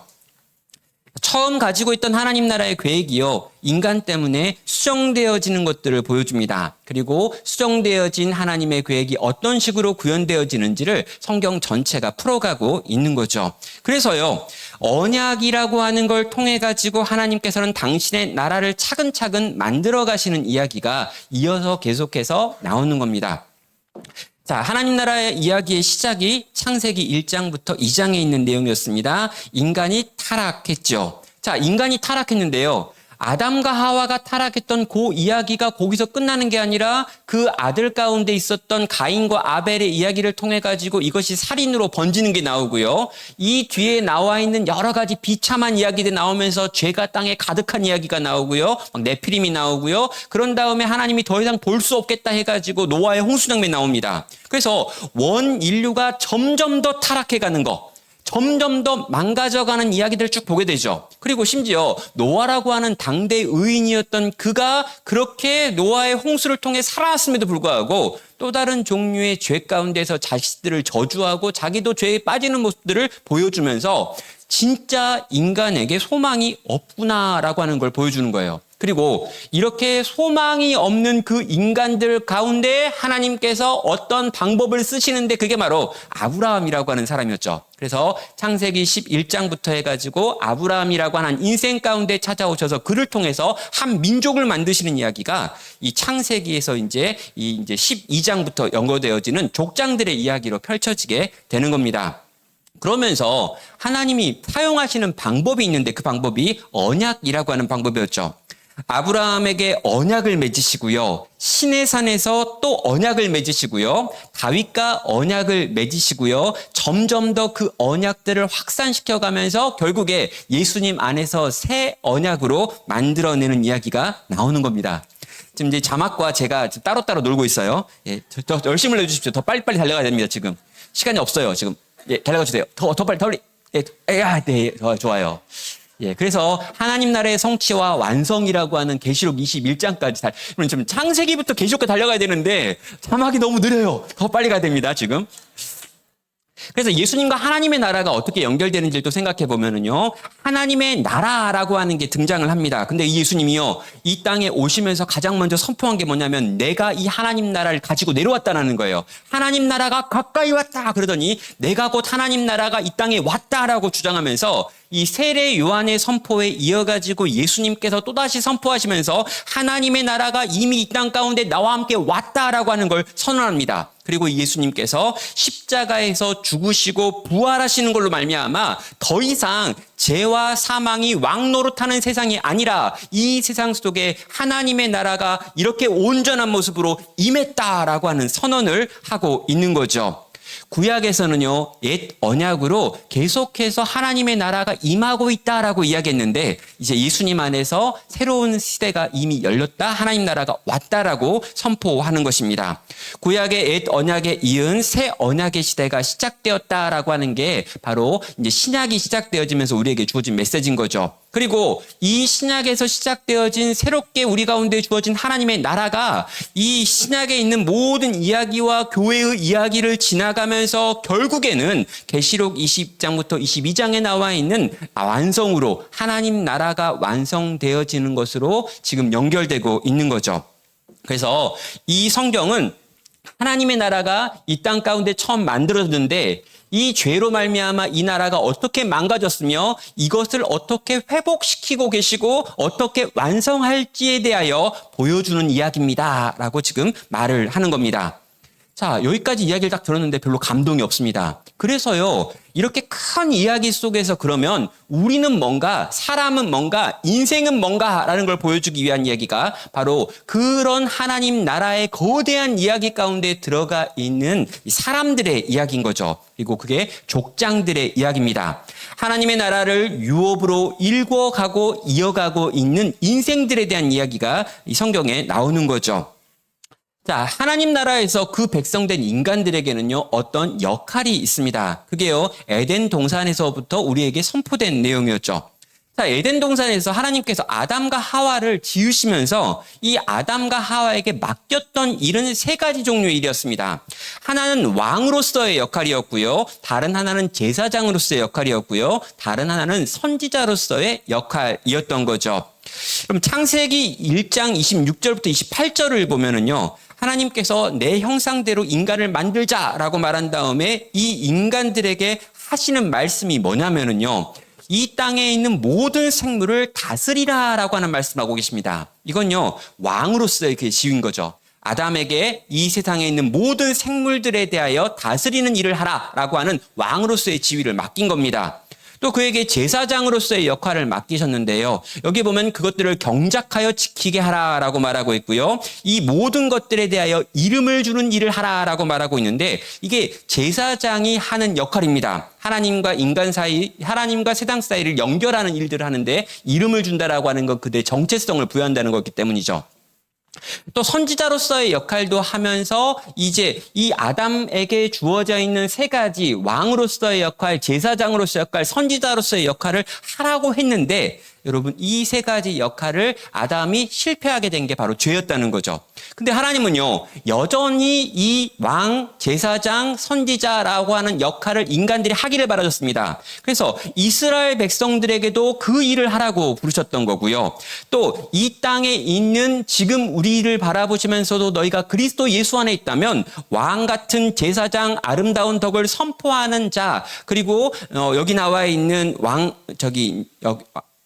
거룩한 나라, 그의 소유가 된 백성, 어두운 데서 불러내어신 그분의 빛을 선전하는 사람이 되라라고 하는 왕이면서 제사장이면서 선지자로서의 역할을 오늘 또 우리에게 요구하신다는 거죠. 그리고 결론적으로 우리가 에덴에 있는 모든 지위를 회복하게 만들어지는 것, 이게 계시록에 나와 있는 하나님의 비전이 되는 겁니다. 그럼 계시록 22장과 22장에 있는 이 내용들을 보시면요. 왕적인 지위가 나오고요. 제사장적인 지위가 나오고요. 선지자적인 지위가 나온다는 거죠. 여러분, 그의 종들이 그를 섬긴다라고 하는 왕에 대한 이야기, 그의 얼굴을 본다라고 하는 제사장에 대한 이야기, 세세토록 왕노릇하게 될 것이다라고 말하면서 지금 이 왕과 이 선지자, 제사장의 역할들을 반복적으로 보여주면서 창세기에 나와 있었던 그 인간에게 대하신 하나님의 계획이 계시록에서 완성되는 모습으로 등장하고 이 땅을 살아가고 있는 모든 성도들에게도 동일하게 요구되어지고 있다라고 하는 걸 보여줍니다. 자, 여러분, 이 긴 흐름이요. 실제로 이 땅을 살아가고 있었던 하나님의 사람들 이야기 가운데 있죠. 자, 하나님의 나라의 유업을 이어갔던 사람들의 이야기, 아담부터 아브라함까지의 내용들을 보면은요, 아담과 하와가 있었는데 이것을 잃어버렸고 지위를 상실하고 쫓겨나게 됩니다. 가장 아름다웠던 아담과 하와였는데 망하게 되는 거죠. 자, 그 아담과 하와가 쫓겨난 자리에서 이 가인이라고 하는 사람이 등장하면서 더 비참한 모습으로 이 기업을 잃어버리고 또 쫓겨나죠. 자, 그런 다음에요. 그 다음에 셋의 후손들이 등장하면서 세상의 죄악이 가득함을 보고 생각하는 모든 것이 악한 것뿐임을 보시고 하나님이 탄식하신다라고 하면서 요 땅을 또 이제 지워버리겠다라고 하는 노아의 홍수를 향해 달려가고 있는 이 후손들의 이야기가 또 등장을 합니다. 그리고 노아가 등장하고 노아의 자손들이 등장하는데 이 홍수에서도 살아남았던 가정들이죠. 그런데 여러분, 이들 역시 실패로 끝나게 됩니다. 왜요? 그들의 이야기가 결국에 노아의 후손들이 있음에도 불구하고 바벨탑에서 쌓는 바벨탑에서 또다시 범죄함으로 말미암아 그 땅도 사라지고 없어지기 때문이죠. 그래서요, 자, 하나님 나라가 있었는데 이 에덴 동산에 있었던 하나님 나라가 점점 더 쇠락하는 이야기가 지금 원 역사에서 우리가 볼 수 있는 내용들인 거예요. 그래서 마지막에 누가 나옵니까? 아브라함까지 등장을 하는 거죠. 자, 그래서요, 하나님이 이 땅이 지금 이렇게 몰락하고 있구나. 하나님 나라의 기업을 전혀 이어가지 못하고 있고 왕도 제사장도 선지자의 역할도 못하게 되어가고 있구나라고 하는 걸 보신 다음에 아브라함이라고 하는 한 인생을 선택하셔가지고 요 인생을 통해가지고 하나님의 회복의 계획이 시작되는 겁니다. 자, 아브라함은 그럼 어떻게 살아갈까요? 언약의 사람으로서 아브라함의 여정을 좀 보실 필요가 있습니다. 자, 하나님께서 그를 창세기 12장 1절과 4절을 통해서 부르셨습니다. 그리고 그를 연단시키는 과정을 통과시키고요. 그런 다음에 하나님과 언약을 맺죠. 창세기 15장과 17절에 보면 하나님과 그가 맺는 언약의 내용이 나옵니다. 그리고 또 연단을 받고요. 그런 다음에 이제 창세기 22장에서 이삭을 내어놓는 하나님의 시험을 통과함으로 말미암아 이제 네가 그 언약을 이어갈 만한 사람이다 라고 하는 것에 대하여 인정을 받습니다. 그는 언약에 대하여 확보하게 되고 이제 그의 자손들에게 이 언약을 이어주는 일들을 하게 되고 그는 이 땅에서 시간들을 보내고 하늘로 가게 되는 거죠. 자, 이렇게 아브라함을 통해 가지고 하나님의 언약이 약속되어진 이 언약이 전수되어져 가지고 이제 시작할 것이다 라고 하는 걸 보여주면서 족장들의 이야기가 시작이 되고요. 아브라함에서 그리스도까지 연결되어지는 이야기가 나옵니다. 아브라함의 정신과 유업을 이어받은 야곱과 요셉이 등장을 하지요. 예, 방황과 연단과 젊은 날에 여러 가지 여정들이 있었습니다. 그러나 그 와중에도 하나님 나라의 이것 기업들을 이어가는 거죠. 여러분, 야곱이 엄청 많이 고생을 했지만 그래도 그는 그 기업을 이어내고요. 요셉이 여러 가지 고생을 했지만 그 기업을 이어가면서 창세기 50장까지의 이야기가 연결됩니다. 그래서요, 창세기 49장을 보면은요, 그가 그들에게 명하여 이르되 내가 내 조상에게 돌아가리니 나를 햇사람 에브론 밭에 있는 굴에 우리 선조와 함께 장사하라라고 지금 야곱이 도전을 하는 거고요. 나중에 요셉도 나를 햇사람 이 에브론의 집에 장사해달라고 요청하고 있습니다. 이게 뭐냐고요? 아브라함이 자기 아내 사라가 죽었을 때 그 사라를 묻었던 그 무덤이거든요. 좋은 무덤도 아니고 대단한 무덤도 아닙니다. 그런데 아브라함이 굳이 그걸 돈 주고 사가지고 거기다 자기 아내를 묻어요. 그런 다음에 거기다 나를 묻어라라고 이야기하고요. 자기 후손들도 내가 거기 묻히겠다라고 이야기하고요. 자기 고센 땅이라고 하는 애굽의 아주 좋은 땅에서 살다가 거기서 죽으면서도 나를 반드시 세겜에 있는 그 굴에다가 묻어달라고 요구하는 거죠. 이게 뭐냐면 이정표인 거예요. 하나님이 이 땅을 우리에게 주시겠다고 약속하셨는데 이 땅으로 반드시 돌아가야 되니까 이 땅에 있는 요 무덤에 나를 묻어달라라고 야곱이 이야기하는 거고요. 요셉도 나를 묻어달라라고 이야기하는 거예요. 그래서 죽으니까 다 거기다 묻죠. 근데 여러분, 이게 어떻게 되냐면요, 나중에 한 400년 정도 지난 다음에요, 한 480년이 지난 다음에 여러분, 여호수아가요 요셉의 뼈를 들고 와가지고요 여기에 묻어요. 요셉의 뼈를요 못 묻었던 거예요. 가지고 못 갔습니다. 그래가지고 요셉의 유언이 어느 날인가 너희가 돌아가게 될 그때 내 뼈를 들고 올라가라라고 50장에 약했거든요. 그랬는데 이 유언 기억하고 있다가요, 여호수아가 그 땅을 점령하러 올라가가지고 세겜 땅에 있는 이 막벨라 굴에다가 묻는 거죠. 이러면 끝나는 거예요. 하나님과 맺은 언약이 있고 이 언약을 지켜내기 위한 그 하나님의 사람들의 헌신이 있고, 그리고 그 약속이 지금 이어져 가지고 그 땅에 들어가는 여호수아가 뼈를 들고 들어가 가지고 거기 묻는 이야기로 연결되는 겁니다. 하나님의 나라가 계속해서 이런 식으로 야곱을 통해서 요셉을 통해서 또 여호수아와 모세를 통해 가지고 이어지는 거죠. 여러분, 이거 되게 신기하네요. 여호수아가 이거 들고 올라가잖아요. 근데 보면 모세가 나갈 때 요셉의 뼈를 들고 나갔다는 표현도 있어요. 그러니까 여러분, 이 약속이 사람들의 머릿속에 있는 거예요. 이스라엘 백성들의 이 마음에 심어져 있는 거예요. 여러분, 이 애굽의 종노릇을 사선 그 수백 년의 시간 속에서도 그들은요, 네 마음 가운데 언젠가 하나님의 약속은 반드시 성취돼야 돼. 그분은 내게 약속하셨고 나도 그분에게 약속했어 라고 하면서 그 약속을 지켜가고 있는 이야기가 나오는 거죠. 네, 창세기 50장에 나와 있는 요셉의 고백도 있고요. 49장에 있는 야곱의 고백도 방금 읽으셨습니다.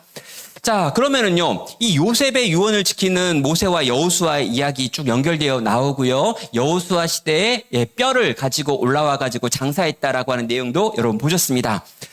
자, 그리스도인의 인생의 여정을 보면은요, 이 아브라함이 보여주었던 이 모습들이 너무나 많이 우리의 인생 여정 가운데 있습니다. 그래서 갈라디아서 3장 29절을 보면은요, 너희가 그리스도의 것이면 곧 아브라함의 자손이요 약속대로 유업을 이을 자니라라고 말하면서 아브라함이 걸어갔던 그 길이 우리 성도가 걸어가야 될 길이다. 근데 그 길은 유업을 이을 자로 생각하면서 하나님과 맺은 그 약속을 지켜가는 삶이다라고 지금 말하고 있습니다.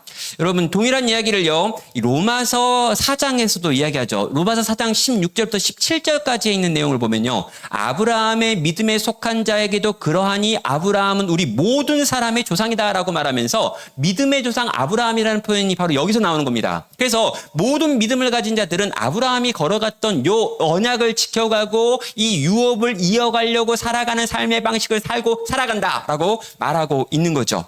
아브라함은 우리 인생의 믿음의 여정에서 굉장히 중요한 사람입니다. 나중에 혹시 여러분 아브라함에 대해서 한번 공부해 볼 수 있는 시간이 있으면 너무 좋을 것 같고요. 아브라함이 11장부터 해가지고 쭉 이어서 막 22장까지 있는 그 성공과 승리까지 갈 때 어떤 여정들이 있었는지 한번 보셨으면 너무 좋을 것 같아요. 여러분, 아브라함이 대단해서가 아닙니다. 그럼 아브라함을 대단하다고 말하면 절대 안 되는 게 뭐냐면, 아브라함은 최소 2번 자기 아내를 팔아요, 막 이렇게. 사라를 막 넘기고 또 넘기고, 한 번 넘겼으면 됐지 나중에 60이 넘은 사라를 또 넘기고 있어요. 왠지 잘 모르겠지만 60이 넘은 사라가 얼마나 예뻤길래 애굽 사람들이 이렇게 마음이 막 움직였는지, 그리고 이렇게 80이 다 된 사라가 얼마나 예뻤길래 또 이게 아비멜렉이 넘어가는지 모르겠어요. 아무튼 근데 너무 인기가 많아가지고 아무튼 너무 예쁜 사람과 결혼하는 건 굉장히 위험하다라는 걸 보여주는 얘기죠. 근데요, 요 여정 속에서 우리가 알게 되는 건 뭐냐면 아브라함이 완전했기 때문이 아니라 아브라함이 불완전하지만 이 불완전하신 이 아브라함에게 하나님의 완전하신 개입이 끊임없이 일어나가지고요, 그의 인생으로 하여금 이삭을 하나님께 내어드리는 데까지 나아갈 수 있게 만드시는 하나님의 열심을 보는 거예요. 하나님 참 지독하십니다. 그런 인간을 끌어다가 거기까지 가게 하세요. 이 긴 과정을 통해서 우리도 보는 거죠. 하나님이 나에게 유업을 주셨고 하나님이 내게 언약을 맺으셨고 이 언약을 맺으신 하나님께서 내 인생 가운데 끊임없이 일하심으로 나를 그 모양 거기 그곳으로 나아가게 하시겠지. 내가 그분을 붙들고 그분과 함께 늘 동행하는 걸 선택해야지라고 하는 생각을 하게 만드는 겁니다. 자, 여러분, 이게 아브라함의 이야기였다면요, 또다시 한 명 더 중요한 인물 모세도 한번 살펴보도록 하죠. 자, 여러분, 옛 언약의 문서로서의 모세 오경이 등장하고 있습니다. 여러분, 이 모세 오경은요, 이 모세라고 하는 인물이 창세기부터 신명기까지의 내용을 기록하면서 나온 게 모세 오경이고 토라라고 하는 책입니다. 창세기는요, 언약의 역사적 배경이 나와 있고요, 출애굽기에는 언약 백성을 준비하시는 장면, 시내산에서 언약을 체결하는 장면, 언약의 당사자들끼리 만나는 성막을 건축하는 장면들이 나오고요. 그런 다음에 레위기를 통해 가지고 언약의 당사자들이 어떻게 관계를 회복시킬 것에 대해 나옵니다. 레위기가 왜 있냐면은요, 진짜 재미없다고 그러잖아요. 레위기를 읽다가 졸았던 분들 되게 많을 겁니다. 그러니까 일단 이렇게 출애굽기까지는 괜찮았죠. 출애굽기까지는 좀 재밌어요. 출애굽기 후반에 가면 약간 위기가 옵니다. 성막을 짓기 시작하는데 분명히 옛날에 봤던 것 같은데 또 나왔어. 이게 뭘까? 그런데 두 번 나온 게 맞아요. 처음에는 하나님 명령하는 거고요, 두 번째는 시행하는 건데 똑같은 문장들이 반복되다 보니까 내가 마치 언젠가 읽은 것 같은데 왜 느낌이 없지 이러면서 약간 더 돌아가고 있다 이러는데 아니고요, 두 번 나오는 게 맞습니다. 근데 두 번이나 나오니까 너무 힘든 거예요. 아니, 내가 이 집 짓는 거 뭐가 그렇게 중요하다고 이걸 또 보고 장광고 이건 또 뭐고 이건 또 뭘로 만들고 홍색실 자색실 뭐 해가지고 아우씨 뭐 내가 이걸 왜 읽어? 아이고 여러분, 중요하다고요. 하나님과 우리가 만나기 위한 성막이라고 하는 성소를 어떻게 만들 것인가에 대한 얘기거든요. 하나님의 말씀대로 만들어진 그곳에서만 나는 너를 만날 거야 라고 이야기하는 거예요. 하나님의 말씀이라고 하는 것이 얼마나 중요하며 나를 만나려고 아무 곳에나 오는 게 아니라 말씀이 만들어져 있는 그곳에서 내가 널 만날 거야 라는 이야기하는 거죠. 그런데요, 레위기에 가면 더 충격적입니다. 도대체 이걸 내가 소를 죽일 일도 없고, 내가 잡아 죽일 것도 없고, 내가 불태워 이런 거 없잖아요. 근데 레위기 너무 중요해요. 왜냐하면 이스라엘 백성들이 죄로 말미암아 하나님과의 관계가 끊어졌을 때 어떻게 회복할 수 있을지에 대하여 보여주는 방법이 레위기이기 때문이죠. 여러분, 얘가 한번 실패하면 끝나는데요, 끝나는 내가 회복될 수 있는 방법이 레위기에 나와 있는 요 법이라는 거예요.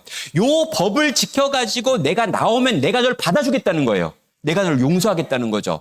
요 룰대로 나에게 다가오기만 하면 내가 너를 다시 내 자녀로 유업을 이어갈 자로 인정하겠다라고 하는 내용이 이어서 나오는 게 레위기입니다. 그리고 민수기와 신명기에 있는 이야기가 나오면서 민수기에서 이 백성들을 지금 훈련시켜가지고 이스라엘 백성으로 빚어가시는 40년 광야의 시간들 속에서 일어난 일들을 보여주고 있고요. 신명기 보면은요, 이제 이스라엘 백성들이 가나안 땅에 들어가기 직전에, 그러니까 이 40년이 지나가지고 광야의 시간이 끝난 다음에 1세대가 여기서 언약을 시내산에서 맺었었는데 이 맺었던 시내산의 언약을 기억하지 못할까 봐 다시 여기 광야에 모아가지고 다시 설명하는 내용이 새롭게 명령을 준다, 새롭게 율법을 준다 해가지고 신명기의 내용이 되면서 언약이 갱신되고 있는 겁니다.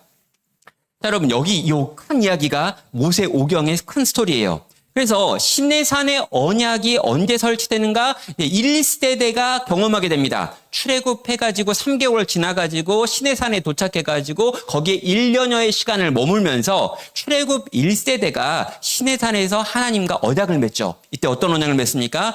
하나님이 나의 남편이 되고 우리가 당신의 아내가 되겠습니다. 하나님은 우리를 보호하시고 우리는 그분에게 순종하겠습니다. 라고 하는 이야기를 하면서 율법의 내용들이 출애굽기에서 다 이렇게 선포가 됩니다. 그리고 광야에 긴 시간을 보낸 다음에 40년이 지나서 이제 2세대가 가나안 땅에 들어가기 직전에 다시 한번 이 시내산에서 맺었던 언약을 새롭게 만드는 일이 일어나는 거죠.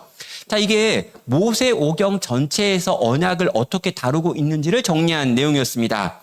자, 그리고요, 이렇게 언약을 맺었기 때문에 어떤 일이 벌어지냐면요, 하나님과 이스라엘 백성들과의 관계가 이전과 완전히 다른 관계가 되고 있죠. 자, 이걸 보여주는 사건이 있는데요, 되게 재밌는 사건입니다.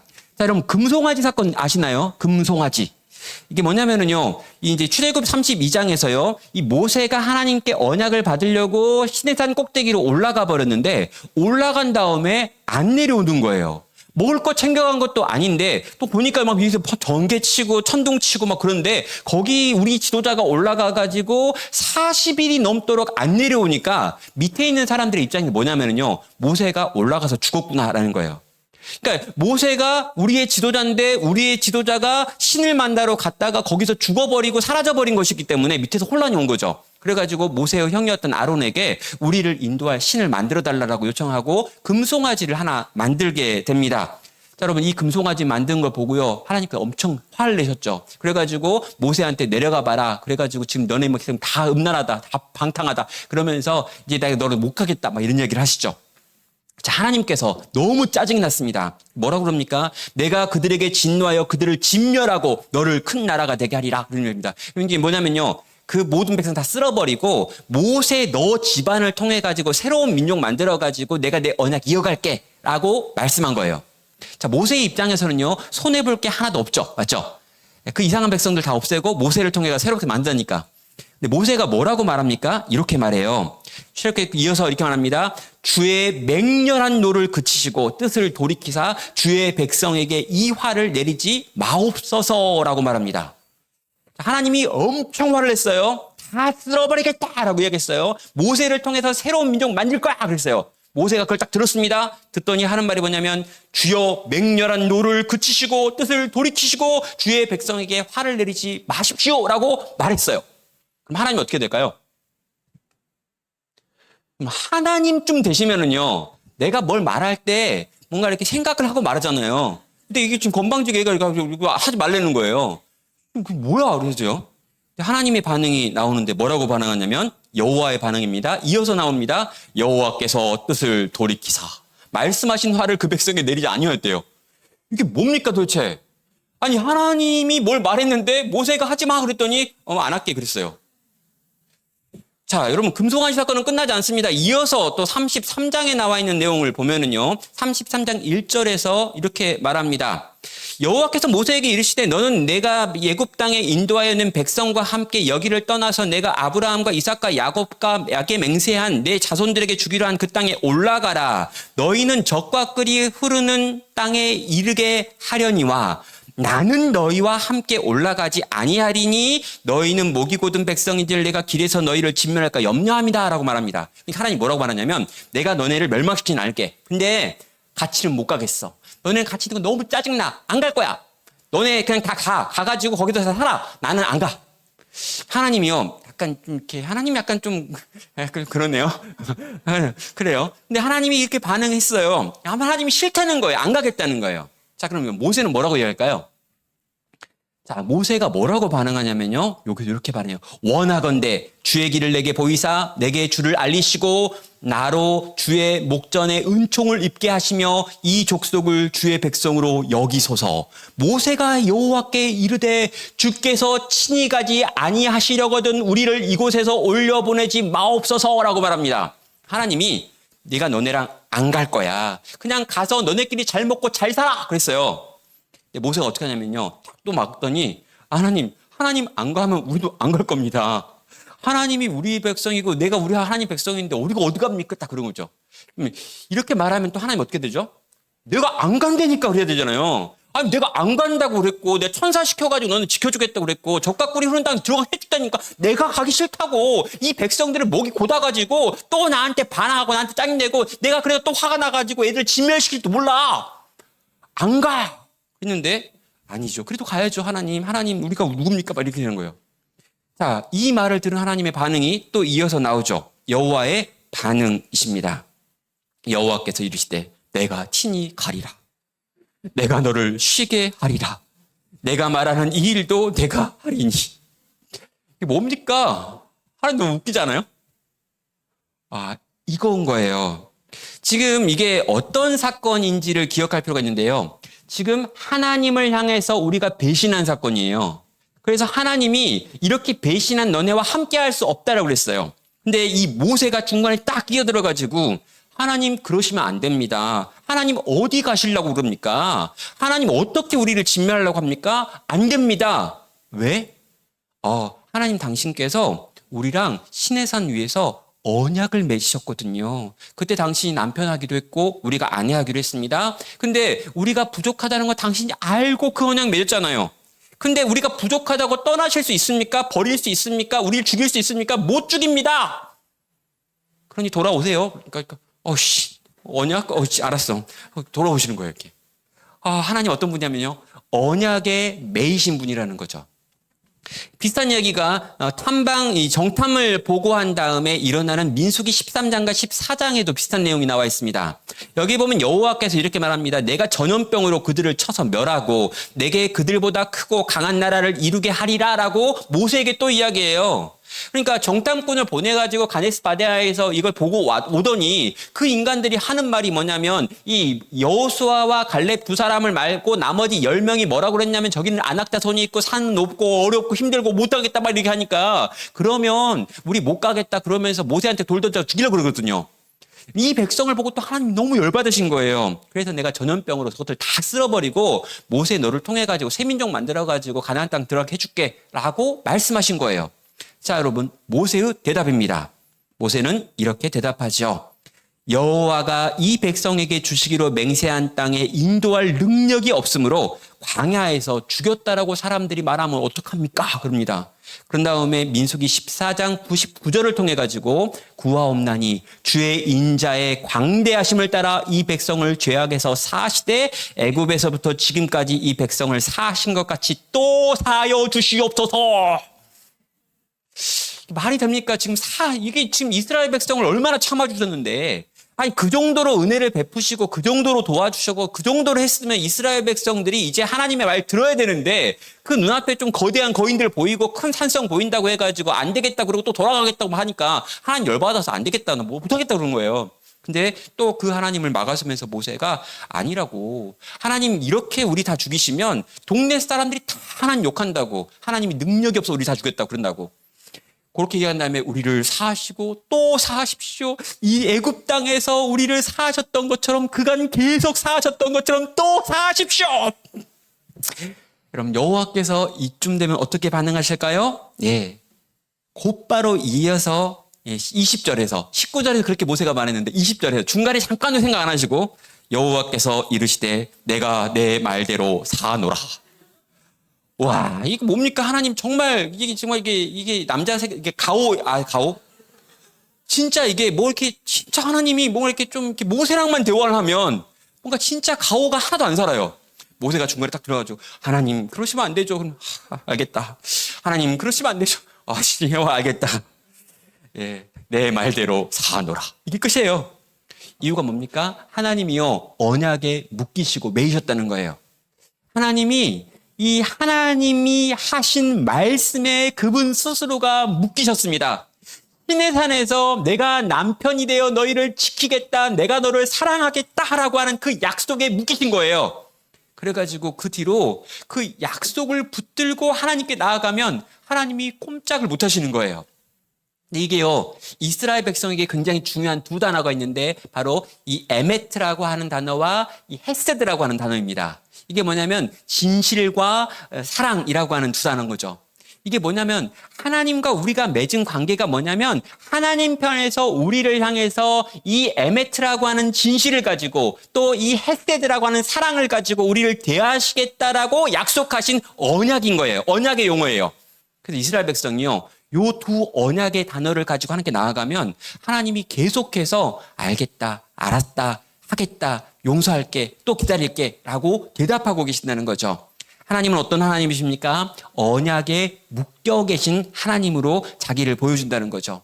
이 언약을 지키고 이 언약을 완성하고 이 언약을 성취하기 위하여 끊임없이 일하시고 계시는 분으로 인간의 역사 속에 지금 등장하고 계신다는 겁니다. 사랑하는 성도 여러분, 이 언약이 우리에게도 있습니다.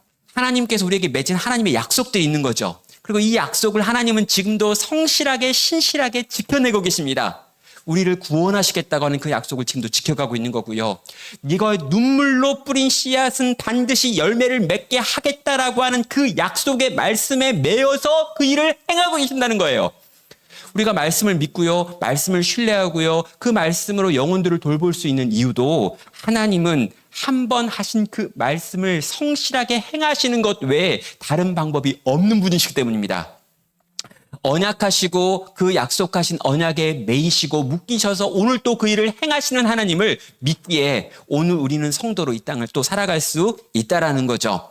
그리고 여러분, 이 언약이 어떻게 성취되어 가는가라고 하는 이야기가 옛 언약과 새 언약의 책으로서 성경 전체가 우리에게 보여주는 내용이 됩니다. 자, 여러분, 옛 언약과 새 언약의 내용입니다. 여러분, 옛 언약에서부터 시작을 해볼까요? 예, 하나하나 차근차근 올라가 보는 건데요. 여러분, 맨 처음에 아브라함과 하나님이 맺었던 언약이 있습니다. 여러분, 창세기 15장과 창세기 17장에 가면요, 아브라함과 하나님이 어떤 언약을 맺는지에 대한 내용들이 나오고 있죠. 그런 다음에 시내산에 가면은요, 여기서 시내산에서 어떤 언약을 맺는지가 나오고 있습니다. 그리고 이 시내산에서 맺었던 언약이 지금 모압 평지에 가가지고 다시 또 재언급되면서 출애굽기에 나와 있는 언약과 신명기에 나와 있는 언약들이 등장하고 있죠.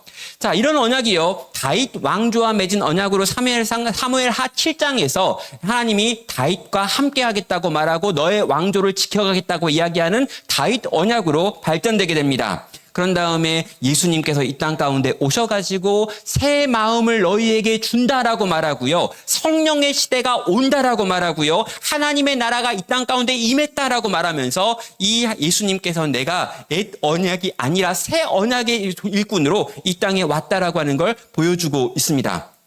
그럼 예수님이 뭐라고 말씀하셨습니까? 예레미야 31장에 나와 있는 새 언약을 맺는다라고 말씀하셨는데요. 그때 어떤 말씀하셨냐면 곧 내가 나의 법을 그들의 속에 두며 그들의 마음에 기록하여 나는 그들의 하나님이 되고 그들은 내 백성이 되게 만들 것이다 라고 하는 게 새 언약이었습니다. 그럼 이전에 있는 법은요, 돌에다가 새긴 법이었는데 이제는 마음에다 새겨버리겠다라고 이야기하는 거예요. 절대로 내가 그렇게 새긴 인간들을 버리지 않겠다라고 하는 성령의 내주라고 하는 엄청난 약속이 새 언약의 내용이었습니다. 그런데요, 예수님께서 오셔가지고 마지막에 이 제자들과 함께 성찬을 하시면서 만찬을 하시면서 그 자리에서 이 피와 이 살을 기념하는 떡과 잔을 주시면서 이 잔은 내 피로 세우는 새 언약이니 곧 너희를 위하여 붓는 것이다 라고 말하면서 새 언약의 징표로서 그 피와 살을 예수 그리스도 십자가 사건이 일어난다라는 거죠. 이거 여러분 우리에게 주어져 있는 새 언약의 완성의 모습입니다. 정리하면 이렇습니다. 아브라함의 언약이요, 시내산으로 넘어가고 다윗 언약으로 넘어가고 예수의 새 언약으로 넘어간 다음에 이 언약이 지금 옛 언약과 새 언약이 완성되어서 나타나는 것으로 지금 새 언약의 성취인 계시록 21장에 나와 있는 내가 들으니 보좌에서 큰 음성이 나서 이르되 하나님의 장막이 사람들과 함께 있으며 하나님이 그들과 함께 계시리니 그들은 하나님의 백성이 되고 하나님은 친히 그들과 함께 계시게 된다라고 하는 약속이 성취되는 것입니다. 여러분, 이게 거대한 이 언약이 완성되어 나타나는 거죠. 그러니까 처음에 아브라함과 맺었던 그 언약, 그런데 그 언약이 계속해서 성장하고 성숙하고 온전해지고 완전해지고 더 아름다워지고 더 실체를 갖게 돼가지고 결국에 완성될 그 요한계시록에 있는 새 하늘과 새 땅에서 이 언약이 완성된 모습을 우리가 펼쳐질 거다라고 하는 이야기를 이 성경 전체가 차근차근 풀어가고 있는 겁니다. 그리고요, 이 언약을 풀어가는 이 언약을 맺어가는 이로 예수 그리스도가 등장하고 그분이 이 언약을 어떻게 성취하는지 만들어가는지를 지금 증명하는 거죠. 그분은 옛 언약의 완성자이십니다. 그래가지고요, 그분이 뭘 보여주고 있습니까? 여기 보면 내가 율법을 완성했다라고 말하며 폐하려 온 것이 아니고 완전하게 하려 왔다고 하면서 옛 율법의 완성자로서 내가 왔다라고 자기를 주장합니다.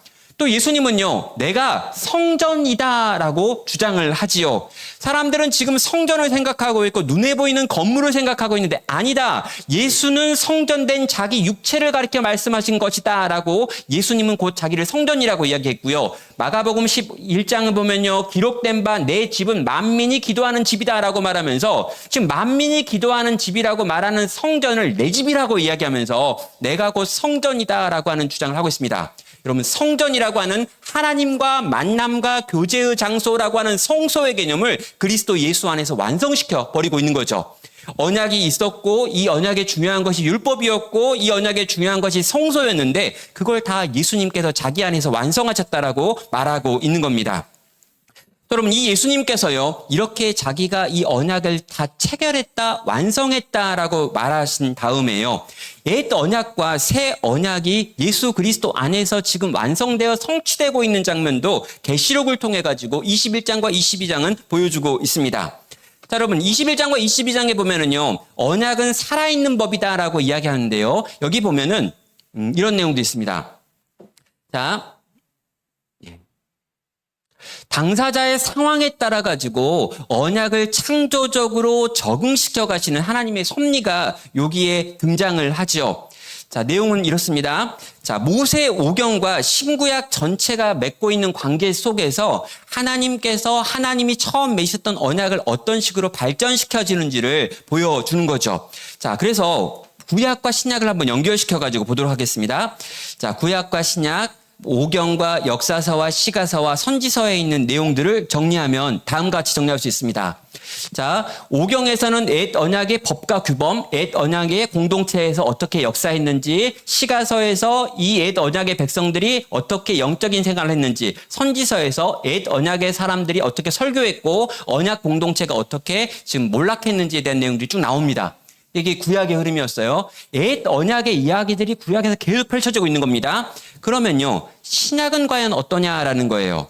자, 신약에는요, 복음서, 사도행전, 서신서라고 하는 양식이 있는데요. 여기 보면은 다 그 내용들이 연결되고 있습니다. 새 언약에 어떤 법과 규범이 있는지를 지금 오경을 대비해 가지고 복음서가 보여주고 있고요.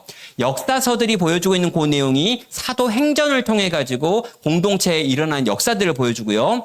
시가서에 있는 내용들은 지금 이렇게 다 나오지 않는데요. 선지서에 나와 있던 그 내용이 서신서를 통해 가지고 옛 언약의 설교와 언약 공동체의 종말과 교회의 완성에 대한 이야기들을 쭉 펼치면서 신약과 구약이라고 하는 두 권의 책이 서로 연결되어 가지고 옛 언약과 새 언약의 공동체가 어떤 방식으로 펼쳐지고 있는지를 우리에게 보여주고요. 우리가 새 언약에 속해 있기 때문에 완성된 이 언약을 살고 있는 우리들이 이 땅을 살면서 사용해야 될 모든 필요들이 이 성경 말씀 안에 있다라고 지금 가르치고 있는 겁니다. 이 말씀을 통해 가지고요, 하나님의 언약을 알아가고요, 이 언약의 규범이 뭔지, 역사가 어떻게 되는지, 어떻게 내가 영적인 생활을 해야 되는지, 이것이 어떻게 종말이 오고 완성되고 하는지를 내가 살펴보고 알게 되면 내가 이 언약을 이어받는 사람으로서 이 언약의 사람으로 어떻게 살 수 있을지 하나님의 말씀을 통해서 보게 된다는 겁니다. 여기까지가 이제 제가 원래 12시에 끝내야 되는데 프로는 원래 시간을 넘기면 안 되거든요. 근데 제가 프로인데 중간에 여러분이 5분을 쉬라 그랬더니 8분을 쉬어가지고 제가 지금 3분을 오버했습니다. 주님의 말씀이 뭐냐라고 물어보면요, 주님의 말씀은 내 발의 등이고 내 길의 빛입니다. 하나님께서 그 언약에 매이셔가지고 오늘도 우리 가운데 일하시는 것처럼 우리 역시 그분의 언약에 매여야 한다는 거죠.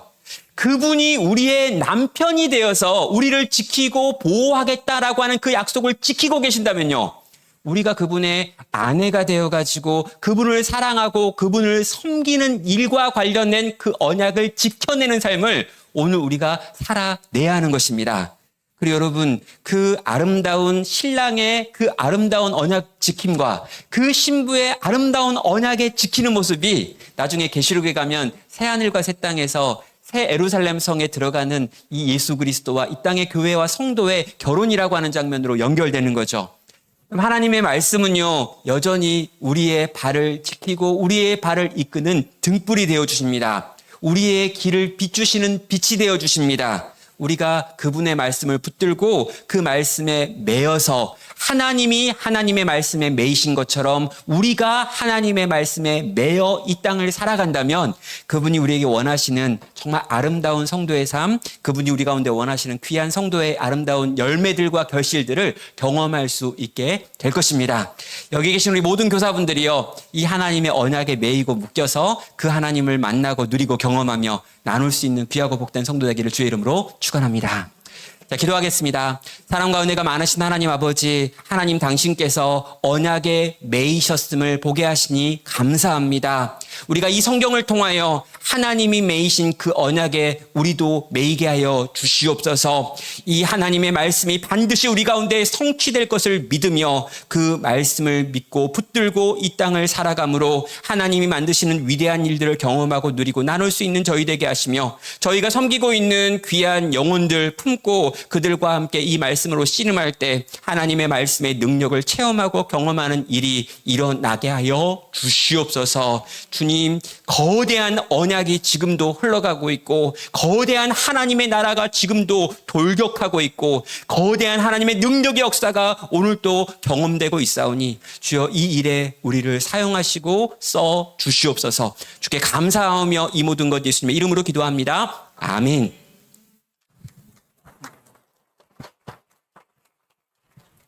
네, 우리 이틀 동안 우리 말씀과 또 강의를 이렇게 해주신 우리 목사님께 우리 한번 축복송 이렇게 축복의 통로 이렇게 손을 펼쳐서 이렇게 축복해드리도록 하겠습니다.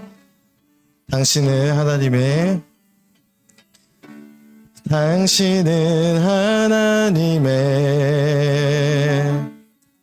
언약 안에 있는 축복의 통로,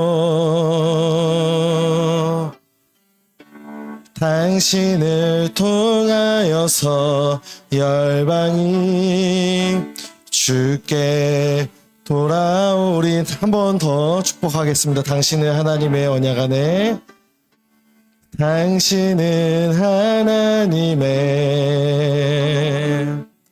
언약 안에 있는 축복의 통로,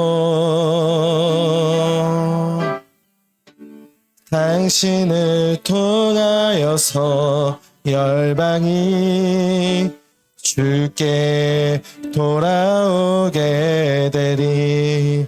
우리 한 1, 2분 정도만 목사님을 위해서 잠깐 이렇게 기도했으면 좋겠는데요.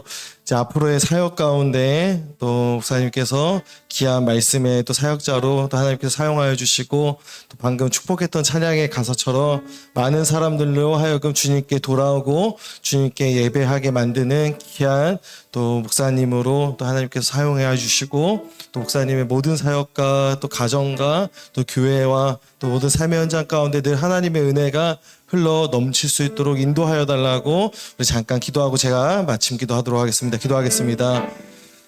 참 사랑과 은혜가 풍성하신 하나님 아버지, 또 우리에게 또 교사 부흥회와 또 세미나를 맞이해서 이틀 동안 또 귀한 목사님을 보내주시고 또 함께 또 귀한 말씀과 강의를 들으며 교제할 수 있는 시간을 주심에 참으로 감사합니다. 특별히 우리 귀한 목사님 날마다 또 하나님의 은혜와 도우심 가운데 맡겨진 사역 잘 감당하게 하시고, 또 나눌교회와 또 목사님의 가정과 삶 모든 현장 가운데 하나님의 은혜가 늘 흘러 넘칠 수 있도록 주님 인도하여 주시옵소서. 특별히 목사님을 통해서 많은 영혼들이 주님께 돌아오고 또 많은 영혼들이 주님께 예배하는 귀하고 복된 주님의 축복의 통로로 또 사용되어 줄 수 있도록 주님 인도하여 주시고 또 은혜를 허락하여 주시옵소서.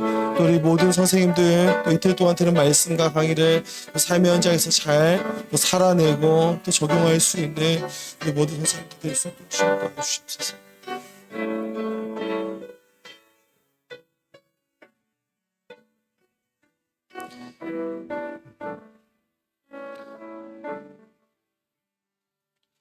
참 사랑이신 하나님 아버지, 또 이틀 동안 귀한 목사님 또 우리 가운데 보내주셔서 또 부흥회와 세미나를 또 진행하게 하여 주심에 참으로 감사합니다.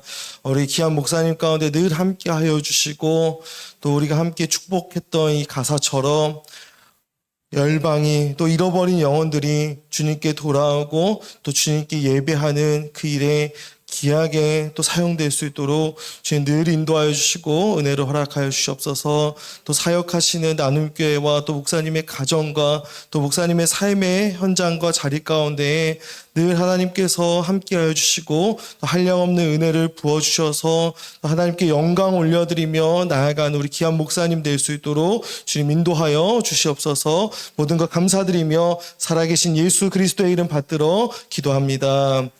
아멘. 우리 다시 한번 감사의 박수로 우리 인사하도록 하겠습니다. 우리 총무님 나오셔서 강고 말씀. 네, 오늘 이렇게 토요일 정말 날씨가 좋은 이 시간, 이렇게 귀한 시간 허락해 주셔서 감사드리고, 우리 다시 한번 우리 목사님께 큰 박수 올려드릴 수 있겠습니다. 네, 네. 나가실 때 저희가 원래 도시락을 드리려고 했었는데, 여러 가지 이유가 있어가지고, 샌드위치하고 음료수로 이제 바꿨어요. 그래서